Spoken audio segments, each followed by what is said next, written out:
দেখ, আজকে যেটা পড়াবো ফার্স্ট চ্যাপ্টার এমসিকিউ গুলো ডিসকাশন করবো, ঠিক আছে? ফার্স্ট চ্যাপ্টার এমসিকিউ গুলো বই খোল, সবার যার যার বই আছে, বইটা খোল, ঠিক আছে?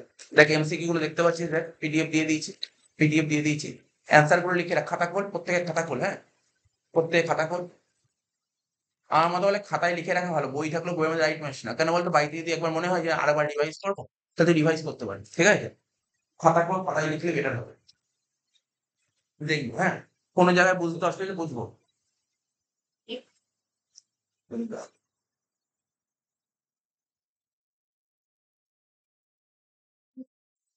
বলি, শুনবি কিন্তু, হ্যাঁ, প্রথম দিয়ে ইংলিশ বেঙ্গলি দুটোই আছে, যার যার অসুবিধা হবে দেখবি। বলছে কি প্রাইমারি স্টেজ অফ অ্যাকাউন্টিং, তো বলছে অ্যাকাউন্টিং এর প্রাইমারি স্টেজ কোনটা, মানে বলবো কিন্তু ভালো করে বুঝবো কিন্তু, হ্যাঁ, অ্যাকাউন্টিং এর প্রাইমারি স্টেজ কোনটা, ঠিক আছে? অ্যাকাউন্টিং এর প্রাইমারি স্টেজ, আমি এখন অ্যান্সার বলে দিতে পারি, কিন্তু অ্যান্সার বলে তুই বুঝবি কি করে? এবার তোকে বোঝাই অ্যাকাউন্টস এর প্রাইমারি স্টেজ কোনটা। কোথায় বোঝাবো? এই দেখ, আমি একটা পিডিএফ খুলেওছি, পিডিএফটা দিয়েছে, টুকতে হবে, জাস্ট বুঝবি, ঠিক আছে? পিডিএফটা দিয়েছি, ঠিক আছে, 2 পাতার একটা পিডিএফ দিয়েছি। দেখ, তোকে আগে জানতে হবে হোয়াট ইজ অ্যাকাউন্টিং, ভালো করে দেখতে পাচ্ছিস সুন্দর করে লিখেছি এখানে নোটটা। আমি তোকে একটা শর্ট ফর্ম বলছি, মনে রাখবি কি লিখছি। আই এম, কথা বলে সম্বন্ধে ফোকাস করিস, কিন্তু এটাই বলছি তোদের, ফোকাস করিস। IMRCSAIC, শর্ট ফর্ম, এটা শর্ট ফর্ম। মানে তোকে যদি বলে হোয়াট ইজ অ্যাকাউন্টিং, অ্যাকাউন্টিং এর এটা শর্টকাট ফর্ম। কি পয়েন্ট, কি লিখলাম? IMRCSAIC। স্যার কি করে পেলেন এইগুলো? এই যে 1 থেকে 8টা পয়েন্ট আছে, এটাকে ছোট করলাম। তোকে যদি বলে আমরা যে অ্যাকাউন্টেন্সি করি না, অ্যাকাউন্টিং যাকে বলে, অ্যাকাউন্টিং এর স্টেপ কি, অ্যাকাউন্টিং এর স্টেপ কি, বা বলতো প্রসেস কি? তো প্রথম প্রসেসটা কি? ধর আজকে কোনো একটা জায়গায় তুই চাকরি করতে গেছিস বা অ্যাকাউন্টস এর কাজ করতে, অ্যাকাউন্টিং এর স্টেপটা কি? তো যদি বলে অ্যাকাউন্টিং এর স্টেপ, সবার প্রথম হচ্ছে আইডেন্টিফিকেশন। কি করা? সবার প্রথম কি করা? আইডেন্টিফিকেশন করা। তারপরে কি করতে হয় আমি বলবো, ডিটেলসে বলবো কি লেখা আছে। আইডেন্টিফিকেশন মানে কি? শনাক্ত করা, ঠিক আছে? শনাক্ত করা, লিখেছে কি? Financial transaction. ফিনান্সিয়াল ট্রানজাকশন মানে কি? স্যার ফিনান্সিয়াল ট্রানজাকশন মানে কি? আমাদের ব্যবসার মধ্যে, বিজনেসে যত রকমের ট্রানজাকশন আছে, সেগুলোকে শনাক্ত করা, আইডেন্টিফাই করা। যেমন ধর আমি তোকে বলছি, আমার বিজনেসে ধর কোনো একজন স্টাফ কাজ করে, কে আমার স্যালারি দিতে হবে। এটা আমাকে বিজনেসের ট্রানজাকশন নাকি বিজনেসের বাইরের ট্রানজাকশন? Business transaction. আমার ঘরে যে স্টাফ আছে, আমার ঘরে যে সার্ভেন্ট আছে, ঠিক আছে, তাকে আমার 2,000 টাকা তোমার ওয়েজেস দিতে হবে। এটা কি বিজনেসের ট্রানজাকশন নাকি বিজনেসের বাইরের ট্রানজাকশন? তার মানে কি বলছে, অ্যাকাউন্টিং এ কোনগুলো আসে? অনলি বিজনেস ট্রানজাকশন আছে। কি লিখেছি? Financial transaction, that means business transaction and event are identify. সবার প্রথম তোমাকে কি করতে হবে? বিজনেস ট্রানজাকশন গুলো খুঁজে বার করতে হবে। বোঝা গেল? প্রথম পয়েন্ট মনে রাখতে হবে কিন্তু, আইডেন্টিফিকেশন মানে, তো তোকে যদি বলে অ্যাকাউন্টিং এর স্টেপ করছি, এবং প্রতিটা স্টেপ মনে রাখতে হবে কিন্তু, হ্যাঁ, এই জন্য শর্টকাট কি লিখে দিয়েছি। তাহলে আমাদের বিজনেস, আমাকে যদি বলে অ্যাকাউন্টিং এর স্টেপ বা প্রসেস কি, প্রথম স্টেপ বা ফার্স্ট প্রসেস হচ্ছে আইডেন্টিফিকেশন। কি আইডেন্টিফিকেশন করবো? বিজনেসে যত রকমের ট্রানজাকশন আছে, সেগুলোকে সবার প্রথম আইডেন্টিফাই করবো। বোঝা গেল? সবার প্রথম আইডেন্টিফাই করবো, তারপর মেজার। যেমন ধর আমি বলছি, আমার ধর কোচিং সেন্টারে 3টে স্টাফকে রেখেছে, প্রতিটা স্টাফকে ধর 5,000 টাকা করে মাইনে দিতে হবে। আমার কোচিং এ 3টে স্টাফকে রেখে 3টে স্টাফকে আমি কি দিচ্ছি? স্যালারি পেমেন্ট দিচ্ছি। তার মানে কি? এটা আমার বিজনেসের ট্রানজাকশন, মানে আমার কোচিং সেন্টার বিজনেস ট্রানজাকশন। ঠিক আছে, এটাকে আইডেন্টিফাই করলাম। এবার কি? এবার আমি যে স্টাফ গুলো রেখেছি, তাদের তো প্রতি মাসে মাইনে দিতে হবে। কত করে মাইনে দেবো? 5,000 টাকা করে মাইনে দেবো। এটা কি করলাম? এটাকে 5,000 টাকা, এটা কি করলাম? একটা মেজার করলাম না? যে না, ওকে এত টাকা মাইনে দিতে হবে, ওকে এত টাকা মাইনে দিতে হবে, ওকে এত টাকা মাইনে দিতে হবে। এটা কি বলে? মেজার। আর আমাদের অ্যাকাউন্টেন্সিতে মেজার করা হয় কিসের মাধ্যমে জানিস? টাকার মাধ্যমে। টাকা দিয়ে মেজার করা হয়। কি দিয়ে মেজার করা হয়? টাকা দিয়ে। এখানে লিখেছে financial transaction and events are measured in terms of money. এই যে বললাম, প্রথম পয়েন্ট কি? আইডেন্টিফাই করবো। কি আইডেন্টিফাই করবো? বিজনেসের ট্রানজাকশন গুলো আইডেন্টিফাই করবো, বিজনেস ট্রানজাকশন আইডেন্টিফাই করবো। যেই বিজনেস ট্রানজাকশন আইডেন্টিফাই করা হয়ে গেল, তারপর কি করবো? ওই ট্রানজাকশন গুলো কিসের মধ্যে কনভার্ট করবো? মানিতে। বুঝতে পেরেছিস কি? সিম্পল ব্যাপার। তুই ভাব, তুই বলিস, ধর তুই আমাকে, তোর, ধর আমি তোকে বলছি, আমি কোনো একটা স্টুডেন্টকে পড়ালাম, ও আমাকে, ওকে পড়ালাম, ও আমাকে এই মাসে মাইনা দিল। তাহলে এটা আমার কি? Business transaction. হ্যাঁ কি না? কোচিং সেন্টার বিজনেস, এটা আমার বিজনেস। হ্যাঁ স্যার, বিজনেস ট্রানজাকশন। প্রথম পয়েন্ট, ট্রানজাকশনটাকে আইডেন্টিফাই করি। সেকেন্ড পয়েন্ট কি? এই ট্রানজাকশনটা আমি মানি দিয়ে মেজার করব। তার মানে আমি যে স্টুডেন্টটা পড়ালো, স্টুডেন্টটা থেকে পড়িয়ে আমি ওর থেকে আমি 1000 টাকা টিউশন ফিস পেলাম। তাহলে 1000 টাকাটা কি মানি? এই টাকাটা, এই ট্রানজাকশনটা কিসের মধ্যে মেজার করলাম? মানিতে। তাহলে দুটো পয়েন্ট বল। প্রথম পয়েন্ট কি বললাম? অত বলতে হবে না, ডিটেলস বলতে হবে না। প্রথম পয়েন্ট কি? আইডেন্টিফিকেশন করা। তো পরীক্ষায় এমসিকিউ এটাই দেবে। তাহলে প্রথম পয়েন্ট কি? অ্যাকাউন্টিং এর স্টেপ বা প্রসেস কি? প্রথম পয়েন্ট কি বললাম বল? আইডেন্টিফিকেশন করা। সেকেন্ড পয়েন্ট কি বললাম? ওটাকে মেজার করা। কিসের মধ্যে মেজার করি আমরা অ্যাকাউন্টেন্সিতে? মানির মাধ্যমে। কিসের মধ্যে মেজার করি বল? কিসের মধ্যে মেজার করি? মানির মাধ্যমে মেজার করি। 3 নম্বর পয়েন্ট কি বলছে? রেকর্ড করা। তাহলে আমি বারবার করে পড়। প্রথম পয়েন্ট কি? অ্যাকাউন্টিং এর স্টেপ কি? প্রথম পয়েন্ট কি? আইডেন্টিফিকেশন। সেকেন্ড পয়েন্ট কি? মেজারিং। আর থার্ড পয়েন্ট কি জানিস? আমি বলছি শোন, হয়ে যাবো, রেকর্ডিং। তোরা শিখে এসেছিস রেকর্ডিং শিখে এসেছিস। তুই ভাব আমার ব্যবসার মধ্যে কি একটাই ট্রানজাকশন হবে? আমার ব্যবসায় কি একটাই ট্রানজাকশন হবে? ভালো করে মন দিয়ে শুনবি। আমার কোচিং এ ধর প্রচুর প্রচুর স্টুডেন্ট পড়ে, প্রত্যেকের থেকে মাইনা পাচ্ছে। ঠিক আছে? আমার কোচিং এ ইলেকট্রিক বিল দিতে হচ্ছে। আমার ধর কোচিং এ পড়ানোর জায়গা নেই, আমাকে বাড়ি ভাড়া নিয়ে পড়াতে হচ্ছে। আমার কোচিং এ বিভিন্ন রকমের খরচ হতে পারে, হ্যাঁ কি না? আমার কোচিং এ বিভিন্ন রকমের ইনকাম হতে পারে। তাহলে প্রচুর ট্রানজাকশন হতে পারে। তা সমস্ত ট্রানজাকশন কি আমার মাথার মধ্যে রাখতে পারে? কমন সেন্স খাটা। 1 দিন 2 দিন 5 দিনটা মাথায় রাখলাম, কিন্তু 365 দিন মাথার মধ্যে রাখা সম্ভব?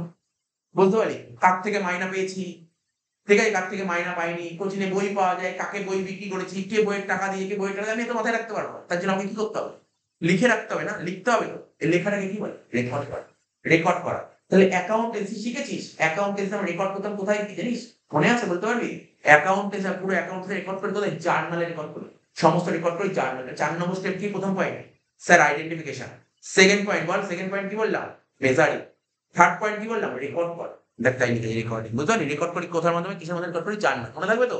তোকে পরীক্ষায় এমসিকিউ দিতে পারে, বলো আমরা যে পুরো যে অ্যাকাউন্টেন্সি রেকর্ড করি, কোথায় রেকর্ড করি? কোথায় কি রেকর্ড করি? জার্নালে। এইটাই করতে হবে, রেকর্ডিং করি কোথায়? জার্নাল। লেখা আছে সব।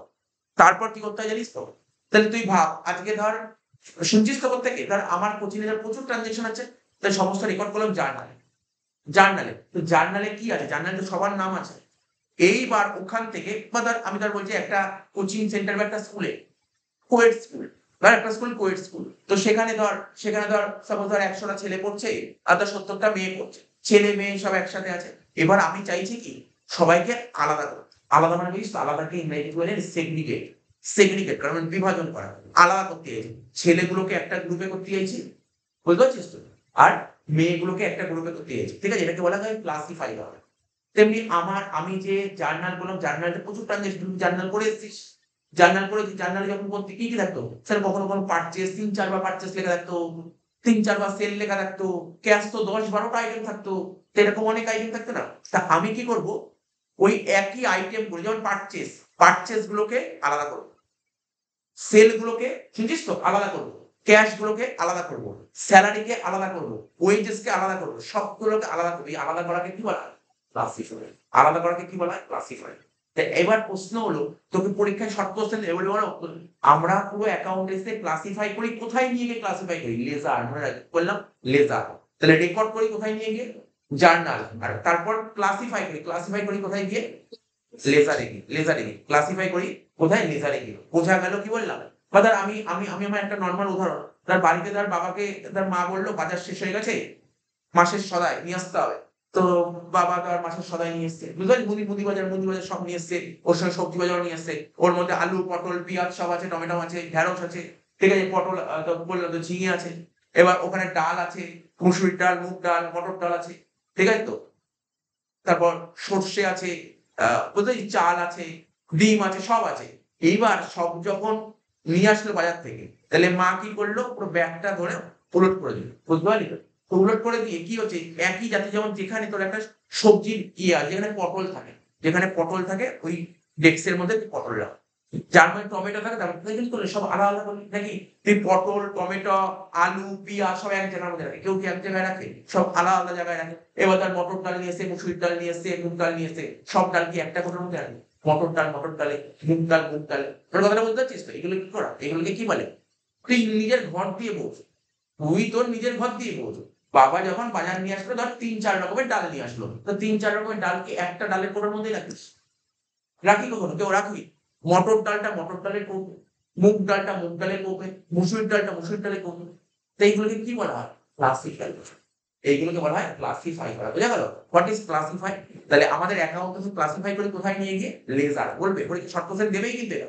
বলতে পারে যে রেকর্ড করি কোথায়, জার্নালে, আর ক্লাসিফাই করি কোথায়, লেজারে। তাই লিখেছে এই transaction and events recorded in journal and classified in ledger accounts. Summarise, তারপর সামারাইজ করা। এবার জানিস তো আমি তোকে বলছি, যখন তুই লেজার শিখবি না, লেজার তো তুই সেকেন্ড সেমিস্টারে শিখবি। জাস্ট সাপোজ ধর, আমি জাস্ট একটু ছোট করে দেখাচ্ছি, তো ঘাবড়ে যাওয়ার কিছু। লেজার, তো লেজার কি হয়? লেজার টির মতন দেখতে, লেজার দেখতে হয় টির মতন দেখতে, কিচ্ছু মনে রাখতে হবে, জাস্ট যেটুকু কথা বলি সেটুকু মনে রাখবে। লেজার দেখতে টির মতন হয়। তো এর মধ্যে না, লেজারে না অনেক কিছু আইটেম লেখা থাকে, এদিকে এদিকে এদিকে অনেক আইটেম লেখা থাকে। আর সামারাইজ ছোটবেলায় শুনি, সামারি পড়েছিস না? সামারি মানে কি? পুরো একটা গল্প পড়লি, পুরো ধর 10 পাতার একটা গল্প পড়লি, ওটাকে সামারি। সামারি কতটা জায়গায় লেখা থাকে? 10 পাতাটা ওটাই তো তোর হাফ পাতায় লিখে দে। আমার কথাটা বুঝতে পারছিস? তোরা তো ধর প্রোজ পড়েছিস বা পোয়েম পড়েছিস, ওটাকে সামারি যখন হতো, সামারি কি একটা প্রোজের সামারি কি 10 পাতা, সামারি কি 10 পাতা হতো? ওটাকে ক্রমে কত হতো? 1 পাতা বা আধা পাতা হতো, এটাকে সামারি বলা হতো। তাই তো? তেমনি অ্যাকাউন্টেন্সিতে একটা সামারি হয়, সামারি। তা তো সামারি করি কোথায়? সামারি কোথায়? ট্রায়াল ব্যালেন্সের মাধ্যমে আমরা সামারি। কি লিখেছে? It means presentation of the classified transaction. যেই ট্রানজাকশন গুলোকে তুই ক্লাসিফাই করলি, ক্লাসিফাই বল দেখি, তুই বল ক্লাসিফাই করি কোথায় গিয়ে? এবার তো বললাম। হ্যাঁ, লেজারে কি ক্লাসিফাই করি? লেজারে কি যেগুলো ক্লাসিফাই করলাম, সেখান থেকে ওই লেজার গুলোকে একটা সামারি বের করবো। লেজারের একটা সামারি বের করবো। কি করবো? লেজারের একটা সামারি বের করবো। স্যার লেজারের সামারি কোথায় নিয়ে করতে হবে? ট্রায়াল ব্যালেন্স বলে একটা কথা আছে, ট্রায়াল ব্যালেন্স। তাহলে কি কি টার্ম গুলো শুনছিস তো? টার্ম গুলো জরুরি। প্রথম টার্ম কি বললি? আইডেন্টিফিকেশন। তারপর কি বললাম বল? মেজারিং, তারপর রেকর্ডিং, তারপর ক্লাসিফাইং, তারপর সামারাইজিং। ঠিক আছে, 5টা পয়েন্ট হলো। 6 নম্বর পয়েন্ট এত অব্দি বোঝা গেল? তারপর কি করবো? অ্যানালাইজ করবো। তার মানে এতগুলো কাজ হয়ে গেল। এই 5টা কাজ করার পরই তোকে অ্যানালাইজ করতে হয়। 5টা কাজ করার পর কি করতে হয়? অ্যানালাইজ করতে হয়। এগুলোকে অ্যানালাইজ করতে হয়। ঠিক আছে, অ্যানালাইজ করতে হয়।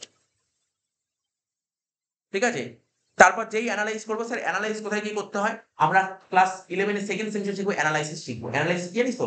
যত রকমের অ্যাকাউন্টেন্সি আছে না, অ্যাকাউন্টেন্স এই তার যে কোম্পানি, যে অ্যাকাউন্টেন্ট, সে প্রথমে কি করলো? কোনো একটা ট্রানজাকশনকে আইডেন্টিফাই করলো, তারপর সেটাকে মেজার করলো, তারপর রেকর্ড করলো, ক্লাসিফাই করলো, তারপর সামারাইজ করলো, তারপর ওটাকে অ্যানালাইসিস করতে হবে। অ্যানালাইসিস মানে জানিস তো? তোর নাম শুনেছিস কিনা জানি না, আমি তো জিজ্ঞাসা করছি, এতদিন ধরে অ্যাকাউন্টেন্সি করলি, এই নামকে শুনেই ফাইনাল অ্যাকাউন্ট শুনেছি কখনো? ফাইনাল অ্যাকাউন্ট অ্যানালাইজ করি, ফাইনাল অ্যাকাউন্টে অ্যানালাইজ করি কোথায় নিয়ে গিয়ে? ফাইনাল অ্যাকাউন্টে নিয়ে গিয়ে আমরা অ্যানালাইসিস করি। বুঝতে পারলি তো? ফাইনাল অ্যানালাইজ করে কোথায় গিয়ে? ফাইনাল অ্যাকাউন্টে নিয়ে গিয়ে। এই যেখানে লিখেছে না ফিনান্সিয়াল স্টেটমেন্ট, এখানে আমরা অ্যানালাইসিস করি। ঠিক আছে, যেই অ্যানালাইসিস হয়ে গেল, সেখান থেকে একটা রেজাল্ট বের করি। কি বললাম? অ্যানালাইসিস হয়ে গেল, সেখান থেকে একটা রেজাল্ট বের করি। বুঝতে পারলি তো? যেমন যেমন তুই পড়াশোনা করছিস, পরীক্ষার যে রেজাল্ট বেরোলো, ঠিক আছে, পরীক্ষার যে রেজাল্ট বেরোলো, মানে তুই প্রতিটা সাবজেক্টের পরীক্ষা দিচ্ছিস, একটা রেজাল্ট, এটাকে বলে ইন্টারপ্রিটিং। কি লিখেছে? ইন্টারপ্রিটিং। বলছে in the system of drawing conclusion on the basis of available data and their analysis. তার মানে তুই যত রকমের ডেটা আছে সেখান থেকে একটা রেজাল্ট বের করি। মানে আমরা যে ফাইনাল অ্যাকাউন্ট করি না, ফাইনাল অ্যাকাউন্ট থেকে ফাইনাল অ্যাকাউন্টটা করার পর একটা রেজাল্ট বেরোয়। রেজাল্ট কি বেরোয়? আজকে ধর আমি একটা ব্যবসা করছি, ব্যবসা থেকে ব্যবসার রেজাল্টটা কি হতে পারে? ব্যবসায় কত টাকা লাভ হয়েছে বা লস হয়েছে, এটাকে বলে রেজাল্ট। তুই ক্লাস 11 পরীক্ষা দিল, ক্লাস 10 বোর্ড এক্সাম পরীক্ষা দিলি, বোর্ড এক্সাম পরীক্ষা দেওয়ার পর তোর রেজাল্টটা কি বেরোলো? ওটাকে বলে ইন্টারপ্রিট। ঠিক আছে তো? তার মানে কি বুঝতে পারছিস? বুঝতে পারলি? স্টেপ গুলো বুঝতে হবে।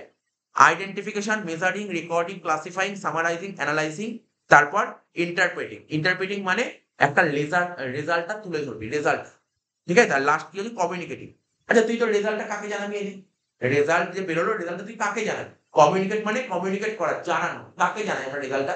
বাড়িতে বাবাকে জানাই, মাকে জানাই, রিলেটিভকে জানাতে পারি, এবং আত্মীয়। তেমনি বিজনেসও তো তার রেজাল্টটা কাউকে জানানো। বিজনেস তার রেজাল্ট কাকে জানায়? বিজনেসের মালিককে জানায়, আরো আরো অনেক লোককে জানায়। শুধু মালিককে জানায় না, আরো অনেক লোককে জানায়। তার মানে বুঝতে পারলি তো? কমিউনিকেটিং। তাহলে কি কি পয়েন্ট পড়লি বল? পয়েন্ট গুলো পড়লি, ভিতরের পয়েন্ট না পড়লেও চলবে। পয়েন্ট কি বললি?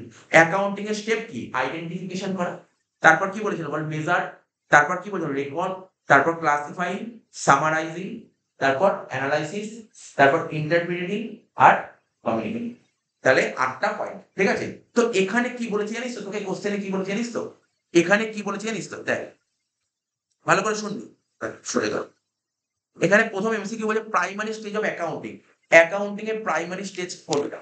অ্যাকাউন্টিং এর প্রাইমারি স্টেজ কোনটা? আমি তোকে পড়িয়েছি অ্যাকাউন্টিং এর প্রাইমারি স্টেজ কোনটা। দেখ ভালো করে শুনবি কিন্তু।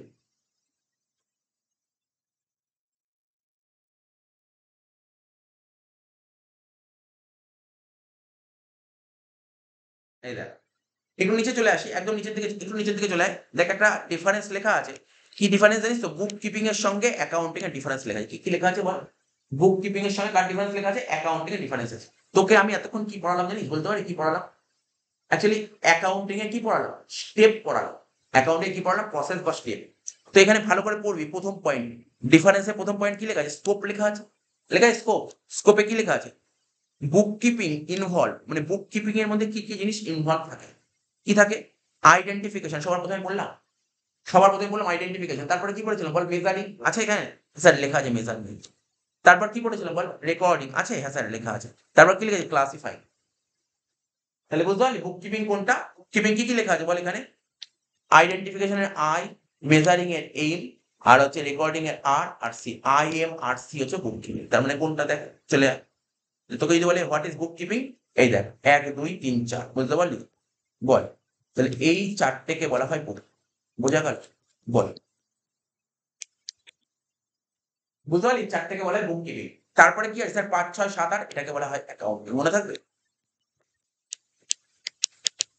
বল মনে রাখতে পারবি?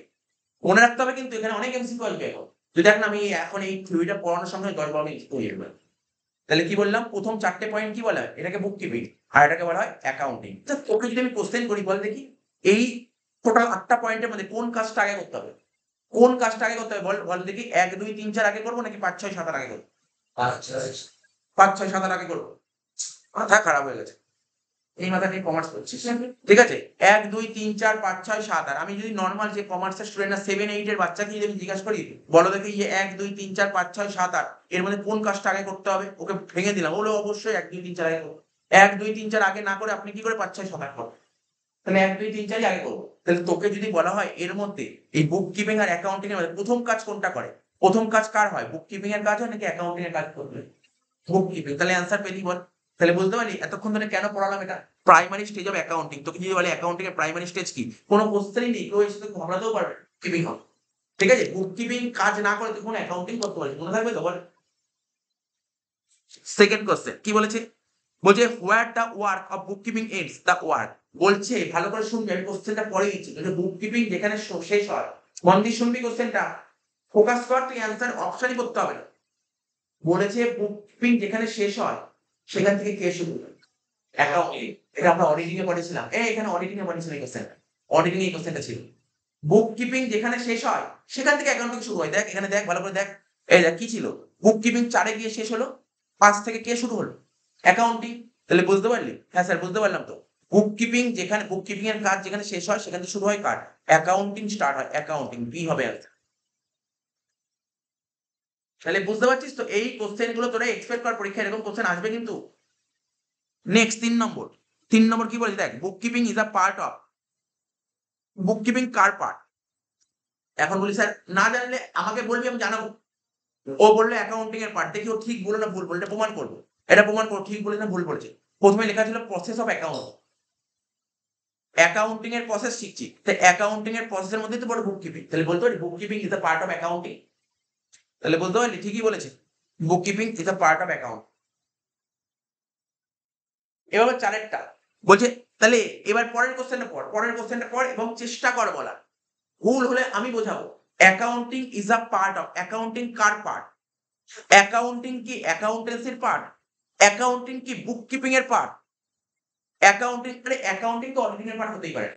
ঠিক আছে? অ্যাকাউন্টিং ম্যানেজারিয়াল অ্যাক্টিভিটি এটারও পার্ট হতে পারে না। তার মানে যা পয়েন্ট হবে দুটো এ আর বি এর মধ্যে। বুক কিপিং এর পার্ট অ্যাকাউন্টিং হয়। অ্যাকাউন্টিং এর পার্ট বুক কিপিং। বুক কিপিং এর পার্ট কিন্তু অ্যাকাউন্টিং নয়। ঠিক আছে তো? তাহলে অ্যাকাউন্টিং কার পার্ট? অ্যাকাউন্টেন্সির পার্ট। অ্যাকাউন্টেন্সির পার্ট হচ্ছে অ্যাকাউন্ট। 5 এরটা। তাহলে 5 এরটা কি বলছিস? বুক কিপিং কি? বুক কিপিং জানিস? আমি তোকে বলি আগে বাংলা বলে দিই, ইংলিশটা বলি। বুক কিপিং হচ্ছে কলা এবং বিজ্ঞানের সংমিশ্রণ। ঠিক আছে? কি বললাম? কলা আর বিজ্ঞানের সংমিশ্রণ। স্যার ইংলিশে কি বলে? Both art and science. Book keeping both art and science. বুঝতে পারলি? বুক keeping both art and science. কেন জানিস তো? কেন জানিস আমি তোকে বলবো? যা শুনবি বুক কিপিং কে কেন সায়েন্স বলা হয়? শুনবি? তুমি যখন জার্নাল, আচ্ছা বল জার্নাল কিসের পার্ট? জার্নাল কিসের পার্ট? বুক কিপিং নাকি অ্যাকাউন্ট? এই বুক কিপিং, জার্নাল বুক কিপিং এর পার্ট। রেকর্ড করি কোথায় বল? প্রথম পয়েন্ট ছিল আইডেন্টিফিকেশন, তারপর কি ছিল বল? মেজারমেন্ট, তারপর রেকর্ড, রেকর্ড কিন্তু জার্নালে করি। তাহলে জার্নাল কিসের পার্ট? বুক কিপিং এর পার্ট। আচ্ছা জার্নাল করার সময় ডেবিট ক্রেডিট করতে বলেছিল না? এটা হলে ডেবিট হবে, যদি তোমার রিয়েল অ্যাকাউন্ট কি ছিল sir? What comes in debit, what goes out credit. Personal account কি ছিল? Receiver is the debit and giver is the credit. Nominal account কি ছিল? এক্সপেন্স এন্ড লসেস ডেবিট আর ইনকাম এন্ড গেইনস ক্রেডিট। এইগুলো কি একটা রুল ছিল না? সায়েন্স, সায়েন্স, সায়েন্স কি শেখায়? তোদের নিয়ম শেখায়। আচ্ছা স্যার বুঝতে পারলাম। স্যার তাহলে আর্ট কেন বলে? আমরা সুন্দর করে দাগ কেটে করতাম মনে হয়, জার্নাল করার সময় দাগ কেটে করতাম, প্রেজেন্টেশন করতাম সুন্দরভাবে, যাতে সুন্দর লাগে, এটাকে আর্ট বলে। তাহলে অ্যাকাউন্টিং কে কি বলে? অ্যাকাউন্টিং বলো, বুক কিপিং বলো, is a art and science. ঠিক আছে, এর দুটোই সংমিশ্রণ সি হবে। ছয়টা, ছয়টাও তাই, ছয়টা ঘাবড়াতে হবে না। ঠিক আছে, ছয়টা একই জিনিস, একই কোশ্চেন, আর্ট এন্ড সায়েন্স। এটাও হবে, ছয়টাও সেম হবে। Accounting is a mixture of art and science. আর সাতেরটা বলছে which one of the following is not a function of book keeping. বলছে এর মধ্যে কোনটা বুক কিপিং এর কাজ, বলছে এর মধ্যে কোনটা বুক কিপিং এর ফাংশন নয়।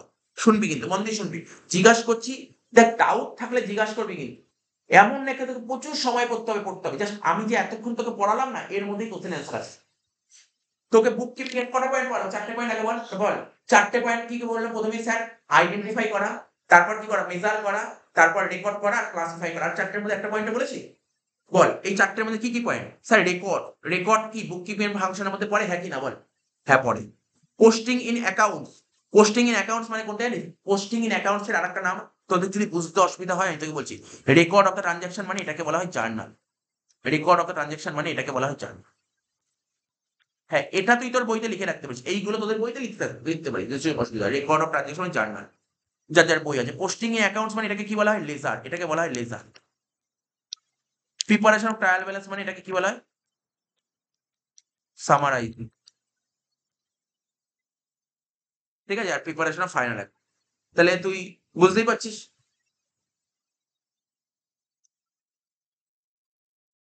ঠিক আছে, এবার কি বলছে কোশ্চেনটা? ফাংশনস অফ, কোশ্চেনটা বলেছে ফাংশনস অফ বুক কিপিং, তাই তো? বুক কিপিং ফাংশনস গুলো আমি দেখাচ্ছি। এই দেখ, এই দেখ, বুক কিপিং ফাংশন গুলো একবার পড়ে দিচ্ছি দেখ, তোদের বইয়েরই অ্যান্সার। এই দেখ এখানে কি লেখা আছে প্রথমে? আইডেন্টিফিকেশন, হ্যাঁ স্যার পড়েছি। মেজারিং, হ্যাঁ পড়েছি। রেকর্ডিং, হ্যাঁ স্যার পড়েছেন। ক্লাসিফাইং পড়েছি, পড়েছি সব কটা, চারটে পয়েন্টই পড়েছি। এক্সট্রা পয়েন্ট এখানে কি বলে জানিস তো? Preparation of trial balance, trial balance prepare করা।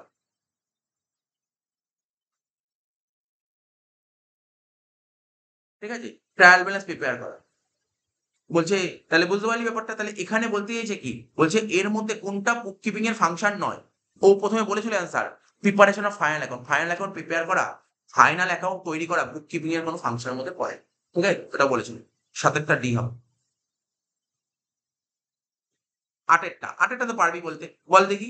মিতা বল দেখি। বলছে বুক কিপিং এর মধ্যে কি কি পড়ে? এই মাত্র বললাম দেখ, recording of transaction, transaction record করা, হ্যাঁ পড়বে। অ্যাকাউন্ট পোস্ট করা, হ্যাঁ পড়বে। প্রিপারেশন ট্রায়াল ব্যালেন্স, সব কটাই হবে। বুঝতে পারছি ব্যাপারটা? all of this। নয়টা, dash gives knowledge of principle and techniques of for accounting। তাহলে অ্যাকাউন্টিং এর জন্য নলেজ থাকা, গিভস নলেজ মানে কে আমাকে নলেজ দেয়, কে আমাকে নলেজ দেয়? ভালো করে শোন, ভালো করে বুঝে পড়বো। Dash gives knowledge of principle and techniques of accounting, accounting এর প্রিন্সিপাল এবং টেকনিক সম্পর্কে আমাকে নলেজ দেবে। কে নলেজ দেয়? Book keeping. Book keeping knowledge দেয়, ওরা কেউ নলেজ দেয় না, বুক কিপিং নলেজ দেয়। আরে বুক, আরে তুই অ্যাকাউন্টিং এর কাজ করবো কি করে জানিস তো? শোন, অ্যাকাউন্টিং এর কাজটা কখন করা হবে? বুক কিপিং এর পরেই তো অ্যাকাউন্টিং এর কাজ করা। বুক কিপিং এর নলেজ না থাকলে, এখন ধর আজকে কোনো একজন লোক বা মানে কি বলবো, ধর এইচএস পাস করে কোনো কোম্পানিতে চাকরি করতে ঢুকেছে। এবার তাকে কিসের কাজ করাবে জানিস? শোন, তাকে দিয়ে কি কাজ করাবে? তাকে দিয়ে কাজ করাবে জার্নাল আর রেজাল্ট করাবে। তার নলেজ নেই অত ভালো। সে, যার প্রপার নলেজ আছে সেইটা অ্যাকাউন্টিং করবে। তাহলে অ্যাকাউন্টিং করবে কিসের উপর বেস করে? বুক কিপিং এর উপর বেস করেই তো অ্যাকাউন্টিং করবে। তাহলে বুঝতে পারলি তো? বুক কিপিং আমাকে নলেজ দেয়, কিসের নলেজ দেয়? অ্যাকাউন্টিং এর প্রিন্সিপাল আর টেকনিক্স।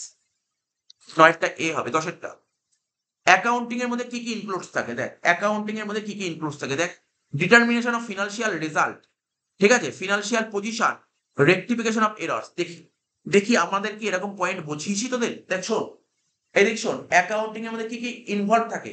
এখানে একটা অ্যানালাইসিং বলে পয়েন্ট শিখিয়েছি তোকে, অ্যানালাইসিং। মনে পড়ছে? মনে পড়ছে? অ্যানালাইজ করতাম কি? অ্যানালাইজ কি করি? আমরা কি অ্যানালাইসিস করি? Sir final account. ভালো করে বোঝ। প্রথমে ট্রানজাকশন গুলো আইডেন্টিফাই করব। তারপর সেটাকে কি করব? মেজার করব। তারপর রেকর্ড করব। তারপর ক্লাসিফাইং করব। তারপর সামারাইজ করব। সামারাইজ করার পর কি করতে হয়? ফাইনাল অ্যাকাউন্ট তৈরি করতে হয়। ফাইনাল অ্যাকাউন্ট তৈরি করাকেই তো অ্যানালাইসিস বলে। আর ফাইনাল অ্যাকাউন্টের মধ্যে দুটো জিনিস পড়ে, জানিস কি? ফাইনাল অ্যাকাউন্ট থেকে আমরা কি বের করি? আমরা ফাইনাল অ্যাকাউন্ট কেন বের করি? আজকে আমি কোচিং সেন্টার চালাচ্ছি, আমি ফাইনাল অ্যাকাউন্ট করব। কেন করব? আমি জানতে চাই কোচিং সেন্টার চালিয়ে এই বছর আমি কত টাকা লাভ করলাম বা কত টাকা আমার লস হলো। ঠিক আছে তো? তো এখানে এরকম পয়েন্ট বলেছে। বলছে অ্যাকাউন্টিং এর মধ্যে কি কি ইনক্লুড থাকে? Financial result. ফিনান্সিয়াল রেজাল্ট মানে বুঝিস? আজকে তুই পরীক্ষা দিলি, ক্লাস 11 পরীক্ষা দেওয়া হলো, কমপ্লিট হলো 11 ফার্স্ট সেমিস্টার সেকেন্ড সেমিস্টার হলো। তার মানে তোর এখান থেকে তুই পরীক্ষায় পাস করলি না ফেল করলি, এটাকে কি বলা হয়? রেজাল্ট বলা হয় না? তেমনি ব্যবসা করছে, ব্যবসা করে তুই ব্যবসায় পাস করলি না ফেল করলি, স্যার ব্যবসায় আবার পাস ফেল মানে লাভ নাকি তোর, এটাকে বলা হয় রেজাল্ট। তাই তো? তার মানে অ্যাকাউন্টিং এর মধ্যে কি ইনক্লুড থাকে? অ্যাকাউন্টিং থেকে কি বের করতে পারি? Financial result. এটা সত্যি। এবার বারবার করে বলছি সত্য কিনা এটা ভালো করে বুঝতে হবে। দেখ এই দিক টাকা বুক কিপিং কোনটা? প্রথম চারটে বুক কিপিং, তারপরে চারটে কি অ্যাকাউন্টিং। এই যে অ্যানালাইজিং আছে না, এই অ্যানালাইজিং কি লেখা যায়? অ্যানালাইজিং কি অ্যানালাইজ করি? Financial statement. ফিনান্সিয়াল স্টেটমেন্টের মধ্যে কি পড়ে জানিস? ফিনান্সিয়াল স্টেটমেন্টের মধ্যে পড়ে হচ্ছে তোর ফিনান্সিয়াল রেজাল্ট। বোঝা গেল? কি পড়ে? ফিনান্সিয়াল স্টেটমেন্ট মানে কি পড়ে? রেজাল্ট পড়ে, রেজাল্ট। এখানে এই পয়েন্টটা সম্পর্কে কোনো ডাউট আছে? এই ফিনান্সিয়াল রেজাল্ট কার মধ্যে পড়ে জানিস তো? ফিনান্সিয়াল রেজাল্ট পড়ে হচ্ছে ফিনান্সিয়াল স্টেটমেন্টের মধ্যে। কিসের মধ্যে পড়ে?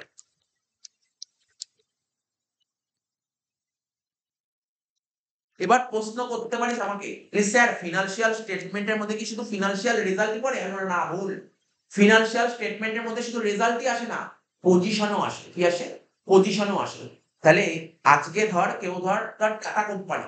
শোন, টাটা কোম্পানি ও এই বছর ব্যবসা করে কত টাকা লাভ করলো বা ক্ষতি করলো, এটা জানার জন্য কি জানতে হবে? ওর ফিনান্সিয়াল রেজাল্ট জানতে হবে। এবার ওর ফিনান্সিয়াল পজিশন মানে কি? ওই কোম্পানির এখন কত টাকা অ্যাসেট আছে, কত টাকা লাইবিলিটি আছে, এটাকে বলা হয় ফিনান্সিয়াল পজিশন। ঠিক আছে? কত অ্যাসেট কত লাইবিলিটি, তাকে বলা হয় ফিনান্সিয়াল পজিশন। তাহলে বুঝতে পারলি তো? তার মানে অ্যাকাউন্টিং এর মধ্যে কি কি ইনভলভ থাকে? অ্যাকাউন্টিং এর মধ্যে ইনভলভ থাকে ফিনান্সিয়াল স্টেটমেন্ট। আর ফিনান্সিয়াল স্টেটমেন্ট দু রকমের হয়, একটা রেজাল্ট হয় আর একটা পজিশন হয়। ঠিক আছে? আর একটা কি রেক্টিফিকেশন বের হয়। কারেক্ট অ্যান্সার কি জানি? অ্যাকাউন্টিং এর মধ্যে কি কি ইনক্লুড থাকে? চারটে ইনক্লুড থাকে। এগুলো কিন্তু তোকে না বুঝতে হবে, সত্যি বোঝার ব্যাপার। আমি আবার বলছি কি করে বোঝার ব্যাপার, তুই যদি বুঝতে অসুবিধা হয় তোদেরকে বারবার বলছি। এখানে দেখ না, এর মধ্যে অ্যাকাউন্টিং কোনটা? 5 6 7 8 অ্যাকাউন্ট।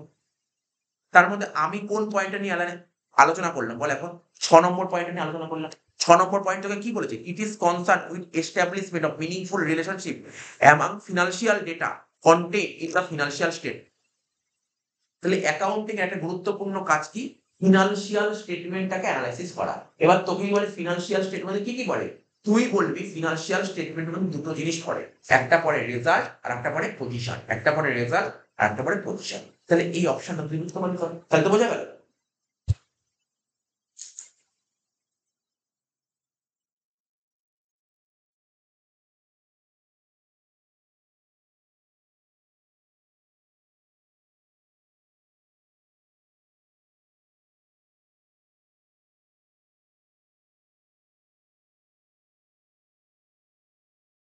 এরপরে কি বলেছে একটু মন দিয়ে শোন না, বল, বোঝার চেষ্টা কর। যারা ইংলিশ পড়ে বুঝতে অসুবিধা হয় তারা বাংলাটা পড়বে। বলছে art of writing business transaction. আমাদের ব্যবসার যত ট্রানজাকশন আছে সেগুলোকে তো আমরা লিখি। ঠিক আছে? In the determine books as fixed rules. আমাদের বিজনেস যত ট্রানজাকশন আমরা কোথায় গিয়ে লিখি? লেখা মানে রেকর্ড করা। বুক কিপিং হয়ে গেল, বুক কিপিং। ওই প্রথম লাইনটা পড়া, প্রথম পাতাটা পড়ার অনেক বেনিফিট পেয়ে যাবে। 12 নম্বর কি বলেছে? বলছে which one of the following does not belong financial statement. বলছে এর মধ্যে কোনটা ফিনান্সিয়াল স্টেটমেন্টে আসে না। আমি তোকে বলছি, মন দিয়ে শুনবি কিন্তু, হ্যাঁ? তুই লিখে নে তো, একটা লিখে নে, খাতা খোল, খাতায় লেখ ফিনান্সিয়াল স্টেটমেন্ট কি কি আসে। আমি তোকে লিখালাম না মাত্র, লেখ লেখ আমার সঙ্গে লেখ ফাইনান্সিয়াল স্টেটমেন্ট কি কি আসে। লেখ ফাইনান্সিয়াল স্টেটমেন্ট কি কি আসে। কি কি বললাম বল তোকে? তুই কি কি বললাম? একটা বললাম না রেজাল্ট বললাম, একটা বললাম রেজাল্ট, কি একটা রেজাল্ট বললাম, আর একটা কি বললাম বল? পজিশন বললাম বল। একটা রেজাল্ট বললাম আর একটা পজিশন বললাম বল, হ্যাঁ কি না? একটা রেজাল্ট একটা পজিশন। পজিশনটাকে কি বলে জানিস তো? এটাকে বলা হয় ব্যালেন্স শিট। কি বলে পজিশনটাকে?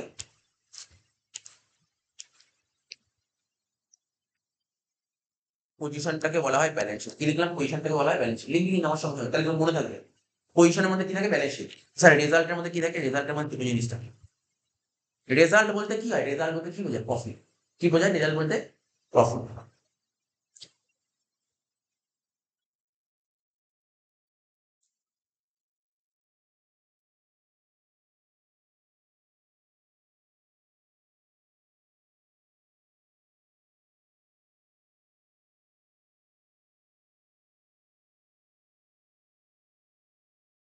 ও বলছি, 10 তো দেখ খোলা আছে, 10 একটা ডি আর 11 একটা এ। হ্যাঁ, রেজাল্ট বলতে কি বোঝায় জানিস? ভালো করে লিখবি, হ্যাঁ। রেজাল্টটার কখনো আরেকটা নাম থাকতে পারে, পারফরম্যান্স লেখা থাকতে পারে, পারফরম্যান্স। তোরা পরীক্ষা দিচ্ছিস, 11 পড়া পড়া শেষ হবে, পরীক্ষাটা দিবি, পরীক্ষা দিয়ে যে রেজাল্ট বেরোবে, রেজাল্টটাকে পারফরম্যান্স বলে? বল দেখি, রেজাল্টকে পারফরম্যান্স বলতে পারি? রেজাল্ট তো পারফরম্যান্স। যার নাম পারফরম্যান্স তার নামই তো রেজাল্ট। তাহলে এখানে কি লিখবো?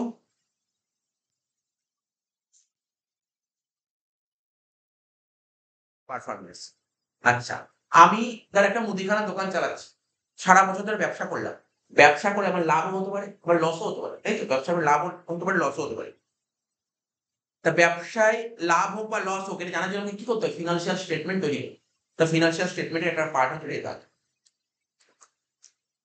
ব্যবসায় প্রফিট দু রকমের হয়, এবার লেখানো ভাগ কর।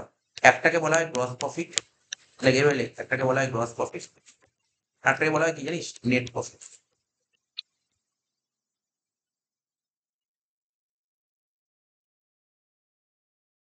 একটাকে বলা হয় গ্রস প্রফিট, একটাকে বলা হয় নেট প্রফিট, ঠিক আছে? একটাকে বলা হয় গ্রস প্রফিট, নেট প্রফিট। এবার গ্রস প্রফিট কোথা থেকে বের করি জানিস?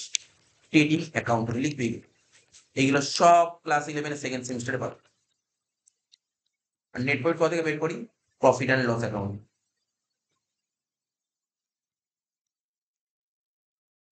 তাহলে আমার মতে বলে এই কোশ্চেনের অ্যান্সার তুই বুঝে গেছিস কি হতে পারে অ্যান্সারটা? লিখতে পারি? পুরো পুরো লিখেছিস? গ্রস প্রফিট ট্রেডিং অ্যাকাউন্ট থেকে বের করতে পারি, আর net profit profit and loss account থেকে বের করতে পারি, ঠিক আছে? নেট প্রফিট কত বের করি? Profit and loss account. তাহলে তুই বল, এখানে কি জানতে জানিস তো? বলছে বলো, বলো এর মধ্যে কোনটা ফিনান্সিয়াল স্টেটমেন্টে আসে না, বলতে পারবি? এত সুন্দর করে লেখানোর পর বলতে পারিস ক্যাশ বুক আসে না। সত্যি ক্যাশ বুক আসে না, ফিনান্সিয়াল স্টেটমেন্টের পার্টই নয় ক্যাশ। তাহলে ফিনান্সিয়াল স্টেটমেন্ট কি কি আসে? ট্রেডিং আসে, পিএল আসে, ব্যালেন্স শিট আসে, থাকবে তো? 12টা হবে এ, 13টা।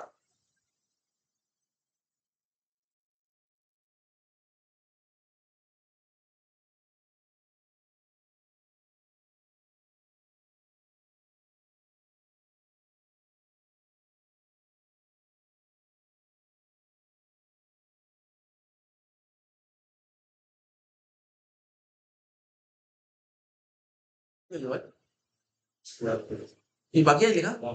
13টা দেখ কি বলছে, an accounting information is viewed as relevant. এবার দেখ আমি তোকে বলি, অ্যাকাউন্টিং ইনফরমেশনের বেশ কিছু ফিচার্স আছে। এক মানে অ্যাকাউন্টিং ইনফরমেশন ফিচার্স আমি বলি কোয়ালিটেটিভ ক্যারেক্টারিস্টিক। এক মিনিট, অ্যাকাউন্টিং ইনফরমেশনটা খুঁজে দিই তোকে আমি।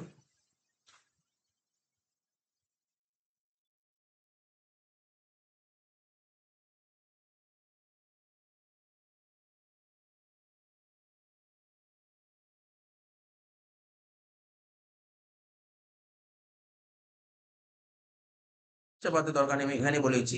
বলছে অ্যাকাউন্টিং ইনফরমেশনের না অনেকগুলো, অ্যাকাউন্টিং ইনফরমেশনের অনেকগুলো বৈশিষ্ট্য আছে। অ্যাকাউন্টিং ইনফরমেশন অনেকগুলো বৈশিষ্ট্য আছে, তার মধ্যে একটা পয়েন্ট হচ্ছে রেলিভেন্ট। কি বললাম বুঝতে পারলি তো? অ্যাকাউন্টিং ইনফরমেশনের অনেকগুলো বৈশিষ্ট্য আছে, তার মধ্যে একটা পয়েন্ট হচ্ছে রেলিভেন্ট, ঠিক আছে?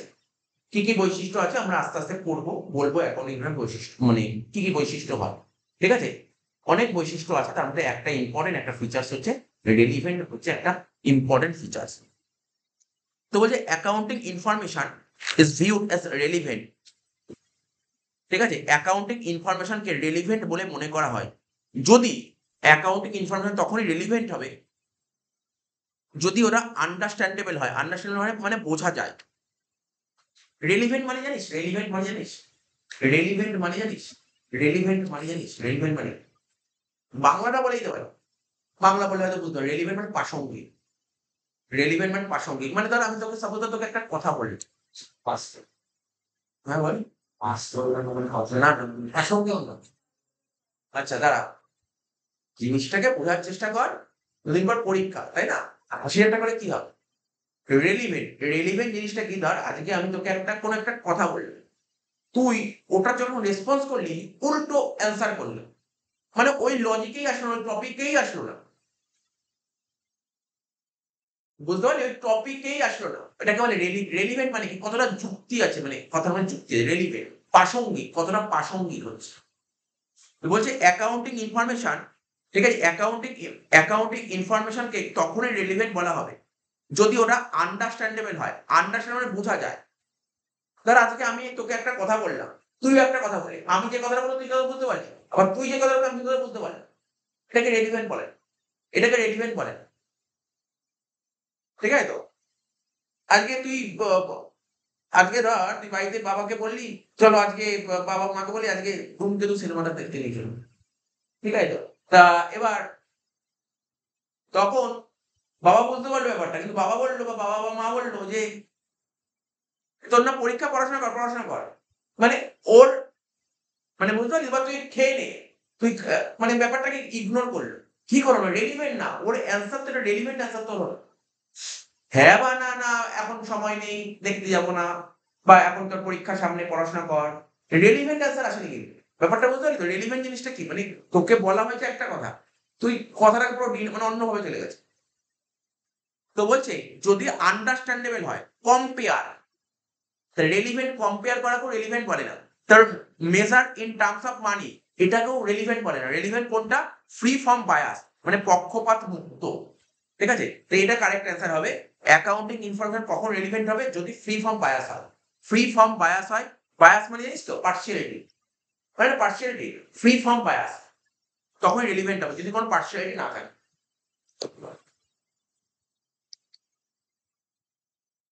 আচ্ছা, এটা তো আগেও পড়েছি। অ্যাকাউন্টিং কি জানিস? অ্যাকাউন্টিং কি? Accounting physical science. এমনি তো আমরা পড়ি অ্যাকাউন্টেন্সি কি মানে কি বলে, ফিজিক্যাল সায়েন্স তোরা পড়েছিস তো? ফিজিক্যাল সায়েন্স কি ভৌত বিজ্ঞান? অ্যাকাউন্টিং কি ভৌত বিজ্ঞান মনে হয়? না না। Accounting computer science. কম্পিউটার কি অ্যাকাউন্টেন্সি? না, কম্পিউটার সায়েন্স নয় কিন্তু অ্যাকাউন্টেন্সি। আচ্ছা, অ্যাকাউন্টেন্সি সোশ্যাল সায়েন্স আমরা পড়বো। অ্যাকাউন্টেন্সি সোশ্যাল সায়েন্স বলে, অ্যাকাউন্টিং এক ধরনের সোশ্যাল সায়েন্স।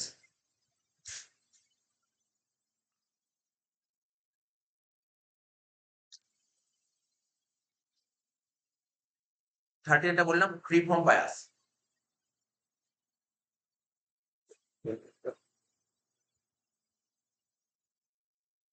14টা হলো 15টা। Which one of the following is independent work?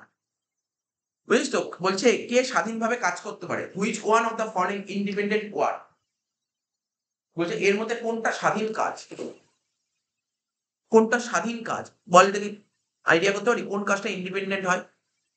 Option তো ওই দুটোর মধ্যেই হবে, এ আর বি এর মধ্যেই হবে, আর তো কোনো অপশনই নেই। ও সিইডি তো বেকার দিয়েছে। সিডি বেকার দিয়েছে। যা হবে এ আর বির মধ্যে। কে ইন্ডিপেন্ডেন্ট কাজ করে? বুক কিপিং হচ্ছে ইন্ডিপেন্ডেন্ট ওয়ার্ক। বুক কিপিং হচ্ছে ইন্ডিপেন্ডেন্ট, স্বাধীনভাবে কাজ করে। ঠিক আছে? স্বাধীন। বুক কিপিং কাজটা হবে পুরো স্বাধীন।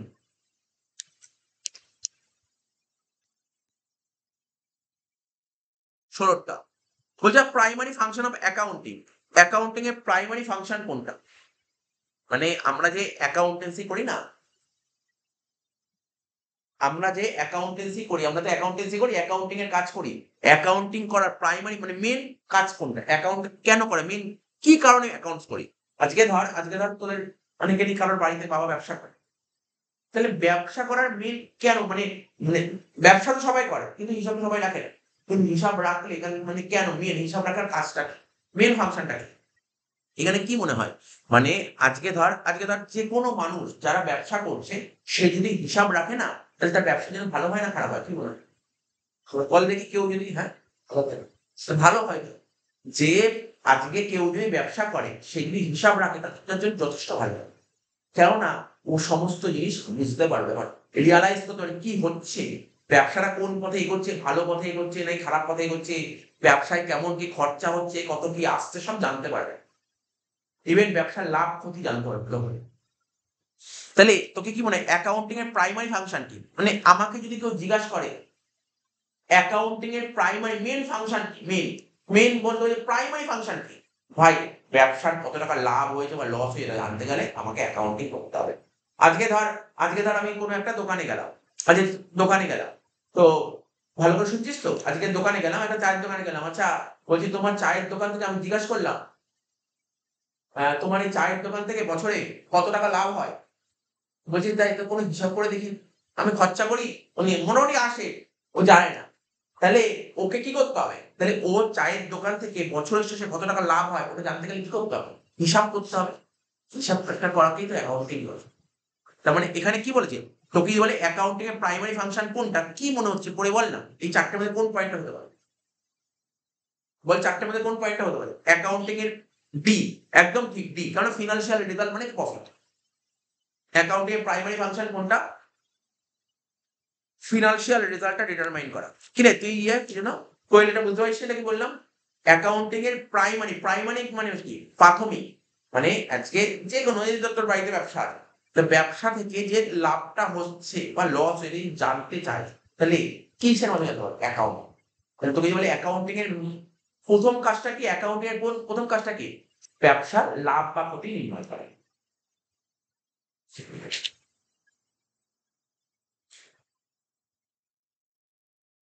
Which one of the following is secondary function of accounting? এবং 17টা বলছে সেকেন্ডারি ফাংশন কোন? বলছে which one of the following secondary function of accounting, এর মধ্যে অ্যাকাউন্টিং এর সেকেন্ডারি ফাংশন কোনটা? দেখি আমরা একটু ফাংশন গুলো পড়াই।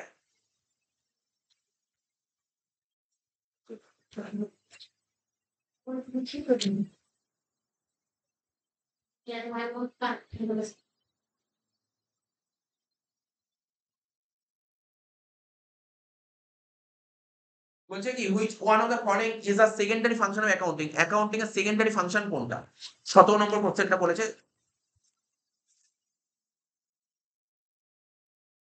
বলছে অ্যাকাউন্টিং এর সেকেন্ডারি ফাংশন কোনটা? বলছে ফিনান্সিয়াল পজিশন ডিটারমাইন করা। কোনো একটা কোম্পানির, ধর টাটা কোম্পানির ফিনান্সিয়াল পজিশন, মানে টাটা কোম্পানি এখন কত টাকা অ্যাসেট আছে, কত টাকা লাইবিলিটি আছে, কত অ্যাসেট কত লাইবিলিটি জানতে গেলে এটা হচ্ছে প্রাইমারি ফাংশনের মধ্যে পড়ে। ফিনান্সিয়াল পজিশন ডিটারমাইন করা primary function. Accounting information provide করা, এটাও প্রাইমারি ফাংশনের মধ্যে পড়ে। ফিনান্সিয়াল ট্রানজাকশন রেকর্ড করে তো প্রাইমারি ফাংশন পড়ে। কিন্তু ট্যাক্স লাইবিলিটি সেটেল করা এটা সেকেন্ডারি ফাংশন। ঠিক আছে, অ্যাকাউন্টিং এর সেকেন্ডারি ফাংশন কোনটা? ট্যাক্স লাইবিলিটি সেটেল করা।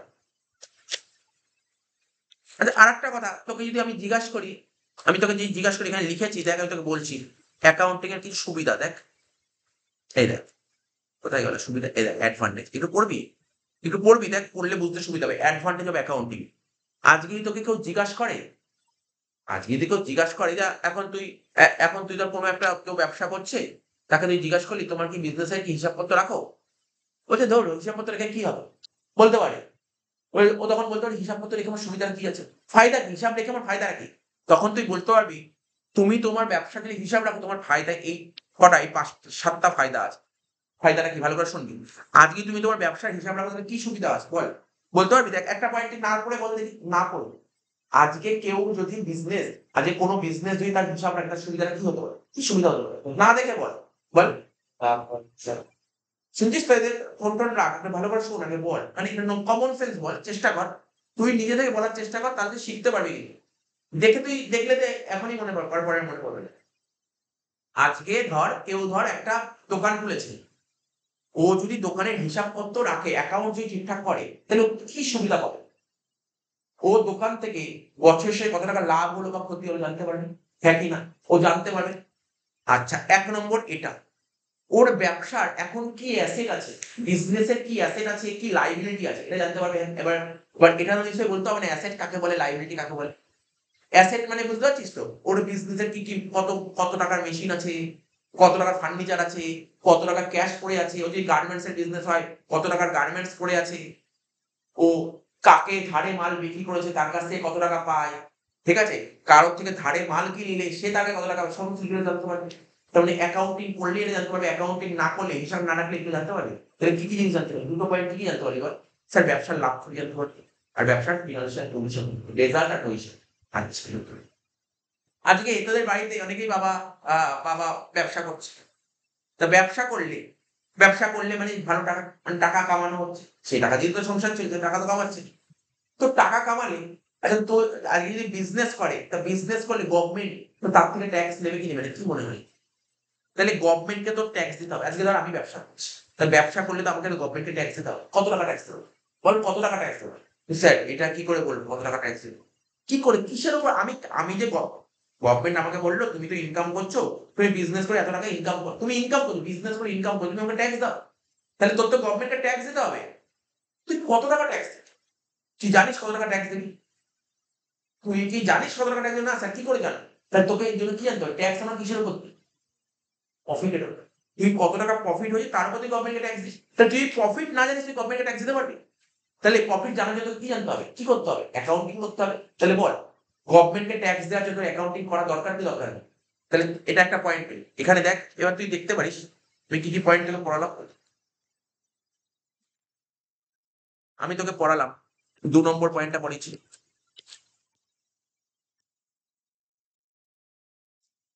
আমি তোকে 3 নম্বর পয়েন্টটা পড়েছি, বুঝতে পারলি তো? আমি তোকে পড়েছি জানিস তো কোনটা? এই দেখ, 7 নম্বর পয়েন্টটা পড়েছি। আচ্ছা, আজকে তোরা অনেকেই বাড়িতে ধর বাবা ব্যবসা করছে, তাহলে একাই সিঙ্গেল নর্মাল বিজনেস। এবার কারোর তো ইচ্ছা হয় যে আমি ব্যবসাটা করেছি, ব্যবসাটাকে আমি একটু বড় করতে, এবার ইচ্ছা হয় কি হয় না, ব্যবসাটাকে আমি একটু বড় করতে চাই। কিন্তু ব্যবসা বড় করার জন্য তো টাকার দরকার। ধর ওই ব্যবসাটাকে বড় করতে গেলে তোর ধর আরো 30 লাখ টাকা, সাপোজ আমি একটু বড় অ্যামাউন্ট বললাম। যেই ব্যবসায়ী হচ্ছে ধর আজকে ধর তার বাড়িতে ধর কারো ধর বাবার ধর একটা গার্মেন্টস এর বিক্রি হয়েছে, জামা কাপড়ের দোকান আছে। এবার ও চাইছে ব্যবসাটাকে আর একটু বড় করতে, এখানে আশেপাশে প্রতিযোগী সীমার দিকে উঠছে না, ওই ব্যবসাটাকে বড় করতে চাই। এবং আর কি করতে চাই জানিস? ব্যবসায় না কাউকে ধারেও মাল বিক্রি করতে চাই। কেন? সুবিধা তোকে বলছি। পাশের দোকানে গার্মেন্টস, ও ধারে বিক্রি করে। তুই যদি ধারে বিক্রি করা আরম্ভ করিস, আর তাহলে তোর দোকানে ওই দোকানের কাস্টমার গুলো তোর দোকানে চলে আসবে হয় কিনা? তাহলে কি করতে হবে? তুই চাইছিস ব্যবসাটাকে আরো বড় করতে। এইগুলো তো ব্যবসার পলিসি। তুই ব্যবসাটাকে আরো বড় করতে চাইছিস। তো বড় করতে গেলে তোর কি দরকার? টাকার দরকার। তোর ঘরের তোকে অত টাকা নেই। তো তুই টাকা চাইবি কোথা থেকে? তোর যে দোকান আছে, দোকানের অপোজিটে দেখলাম অ্যাক্সিস ব্যাংক আছে। দোকানের অপোজিটে দেখলাম অ্যাক্সিস ব্যাংক দাঁড়িয়ে আছে। তো তুই অ্যাক্সিস ব্যাংকে তুই চলে গেলি। বললি আচ্ছা আমার না 30 লাখ টাকা লোন দরকার, আমি ব্যবসা করছি, ব্যবসাটাকে বড় করতে চাই। বলছে দাও। বলে কি দেবো? ব্যাংক বললো দাও। বলে কি দেবো? বলে পেপার দাও। কিসের পেপার? বলছে তুমি বিজনেস করছো কি? তুমি আজকে 30 লাখ টাকা নিয়ে চলে গেলে আর ভুলভাল পেপার দিলে, কালকে যখন তুমি দোকান টোকান তুমি চলে যাবে আমার 30 লাখ টাকা মার মেরে পেপার। বলে কিসের পেপার? বলছে তুমি লাস্ট কয়েক বছরের ব্যবসার ট্রানজাকশন দাও, মানে তোমার বিজনেস, তোমার ব্যবসায় কি লাভ হয় না লস হয়, তোমার ব্যালেন্স শিট, এগুলো দাও। এগুলো জানতে চাই। এগুলো জানতে চাই অর্থাৎ তোর ফিনান্সিয়াল রেজাল্ট জানতে চাইবে। মানে ও কি বলবে? বলবো পাতি কথা, ব্যাংকের থেকে বলবে তোমার ফিনান্সিয়াল স্টেটমেন্ট, পাতি কথা বলবে ফিনান্সিয়াল স্টেটমেন্ট নিয়ে আসো। এবার নিশ্চয়ই ফিনান্সিয়াল স্টেটমেন্ট কাকে বলে বলতে হবে না? বলছে তুমি ফিনান্সিয়াল স্টেটমেন্ট নিয়ে আসো, সিম্পল ব্যাপার। আজকে ধর তুই ধর ব্যবসা করবি বলে ব্যাংকের কাছে লোন চেয়ে চলে গেল। তো ব্যবসা তোর কাছে যদি না জেনে বুঝে তোকে লোন দিয়ে দেবে 30 লাখ টাকা, তাহলে তোকে তো ডকুমেন্ট জমা করতে হবে। যে কোনো মানুষ, সবাই কি ব্যাংকের থেকে গিয়ে লোন পায়? লোন তো পায় না। লোন পেতে গেলে কি হবে? তোকে ডকুমেন্ট প্রোভাইড করতে হবে। তুই যদি ডকুমেন্ট প্রোভাইড করলি, ওরা যদি সন্তুষ্ট হয় তখনই লোন দেবে। ডকুমেন্ট দিলেই লোন দেবে না কিন্তু। তুই ফিনান্সিয়াল স্টেটমেন্ট দিলেই লোন দেবে না। যদি ফিনান্সিয়াল স্টেটমেন্ট দেখে যদি বোঝে না ও আমার থেকে 30 লাখ টাকা লোন নিচ্ছে, 30 লাখ টাকা লোন শোধ করতে পারবে, তাহলেই দেবে।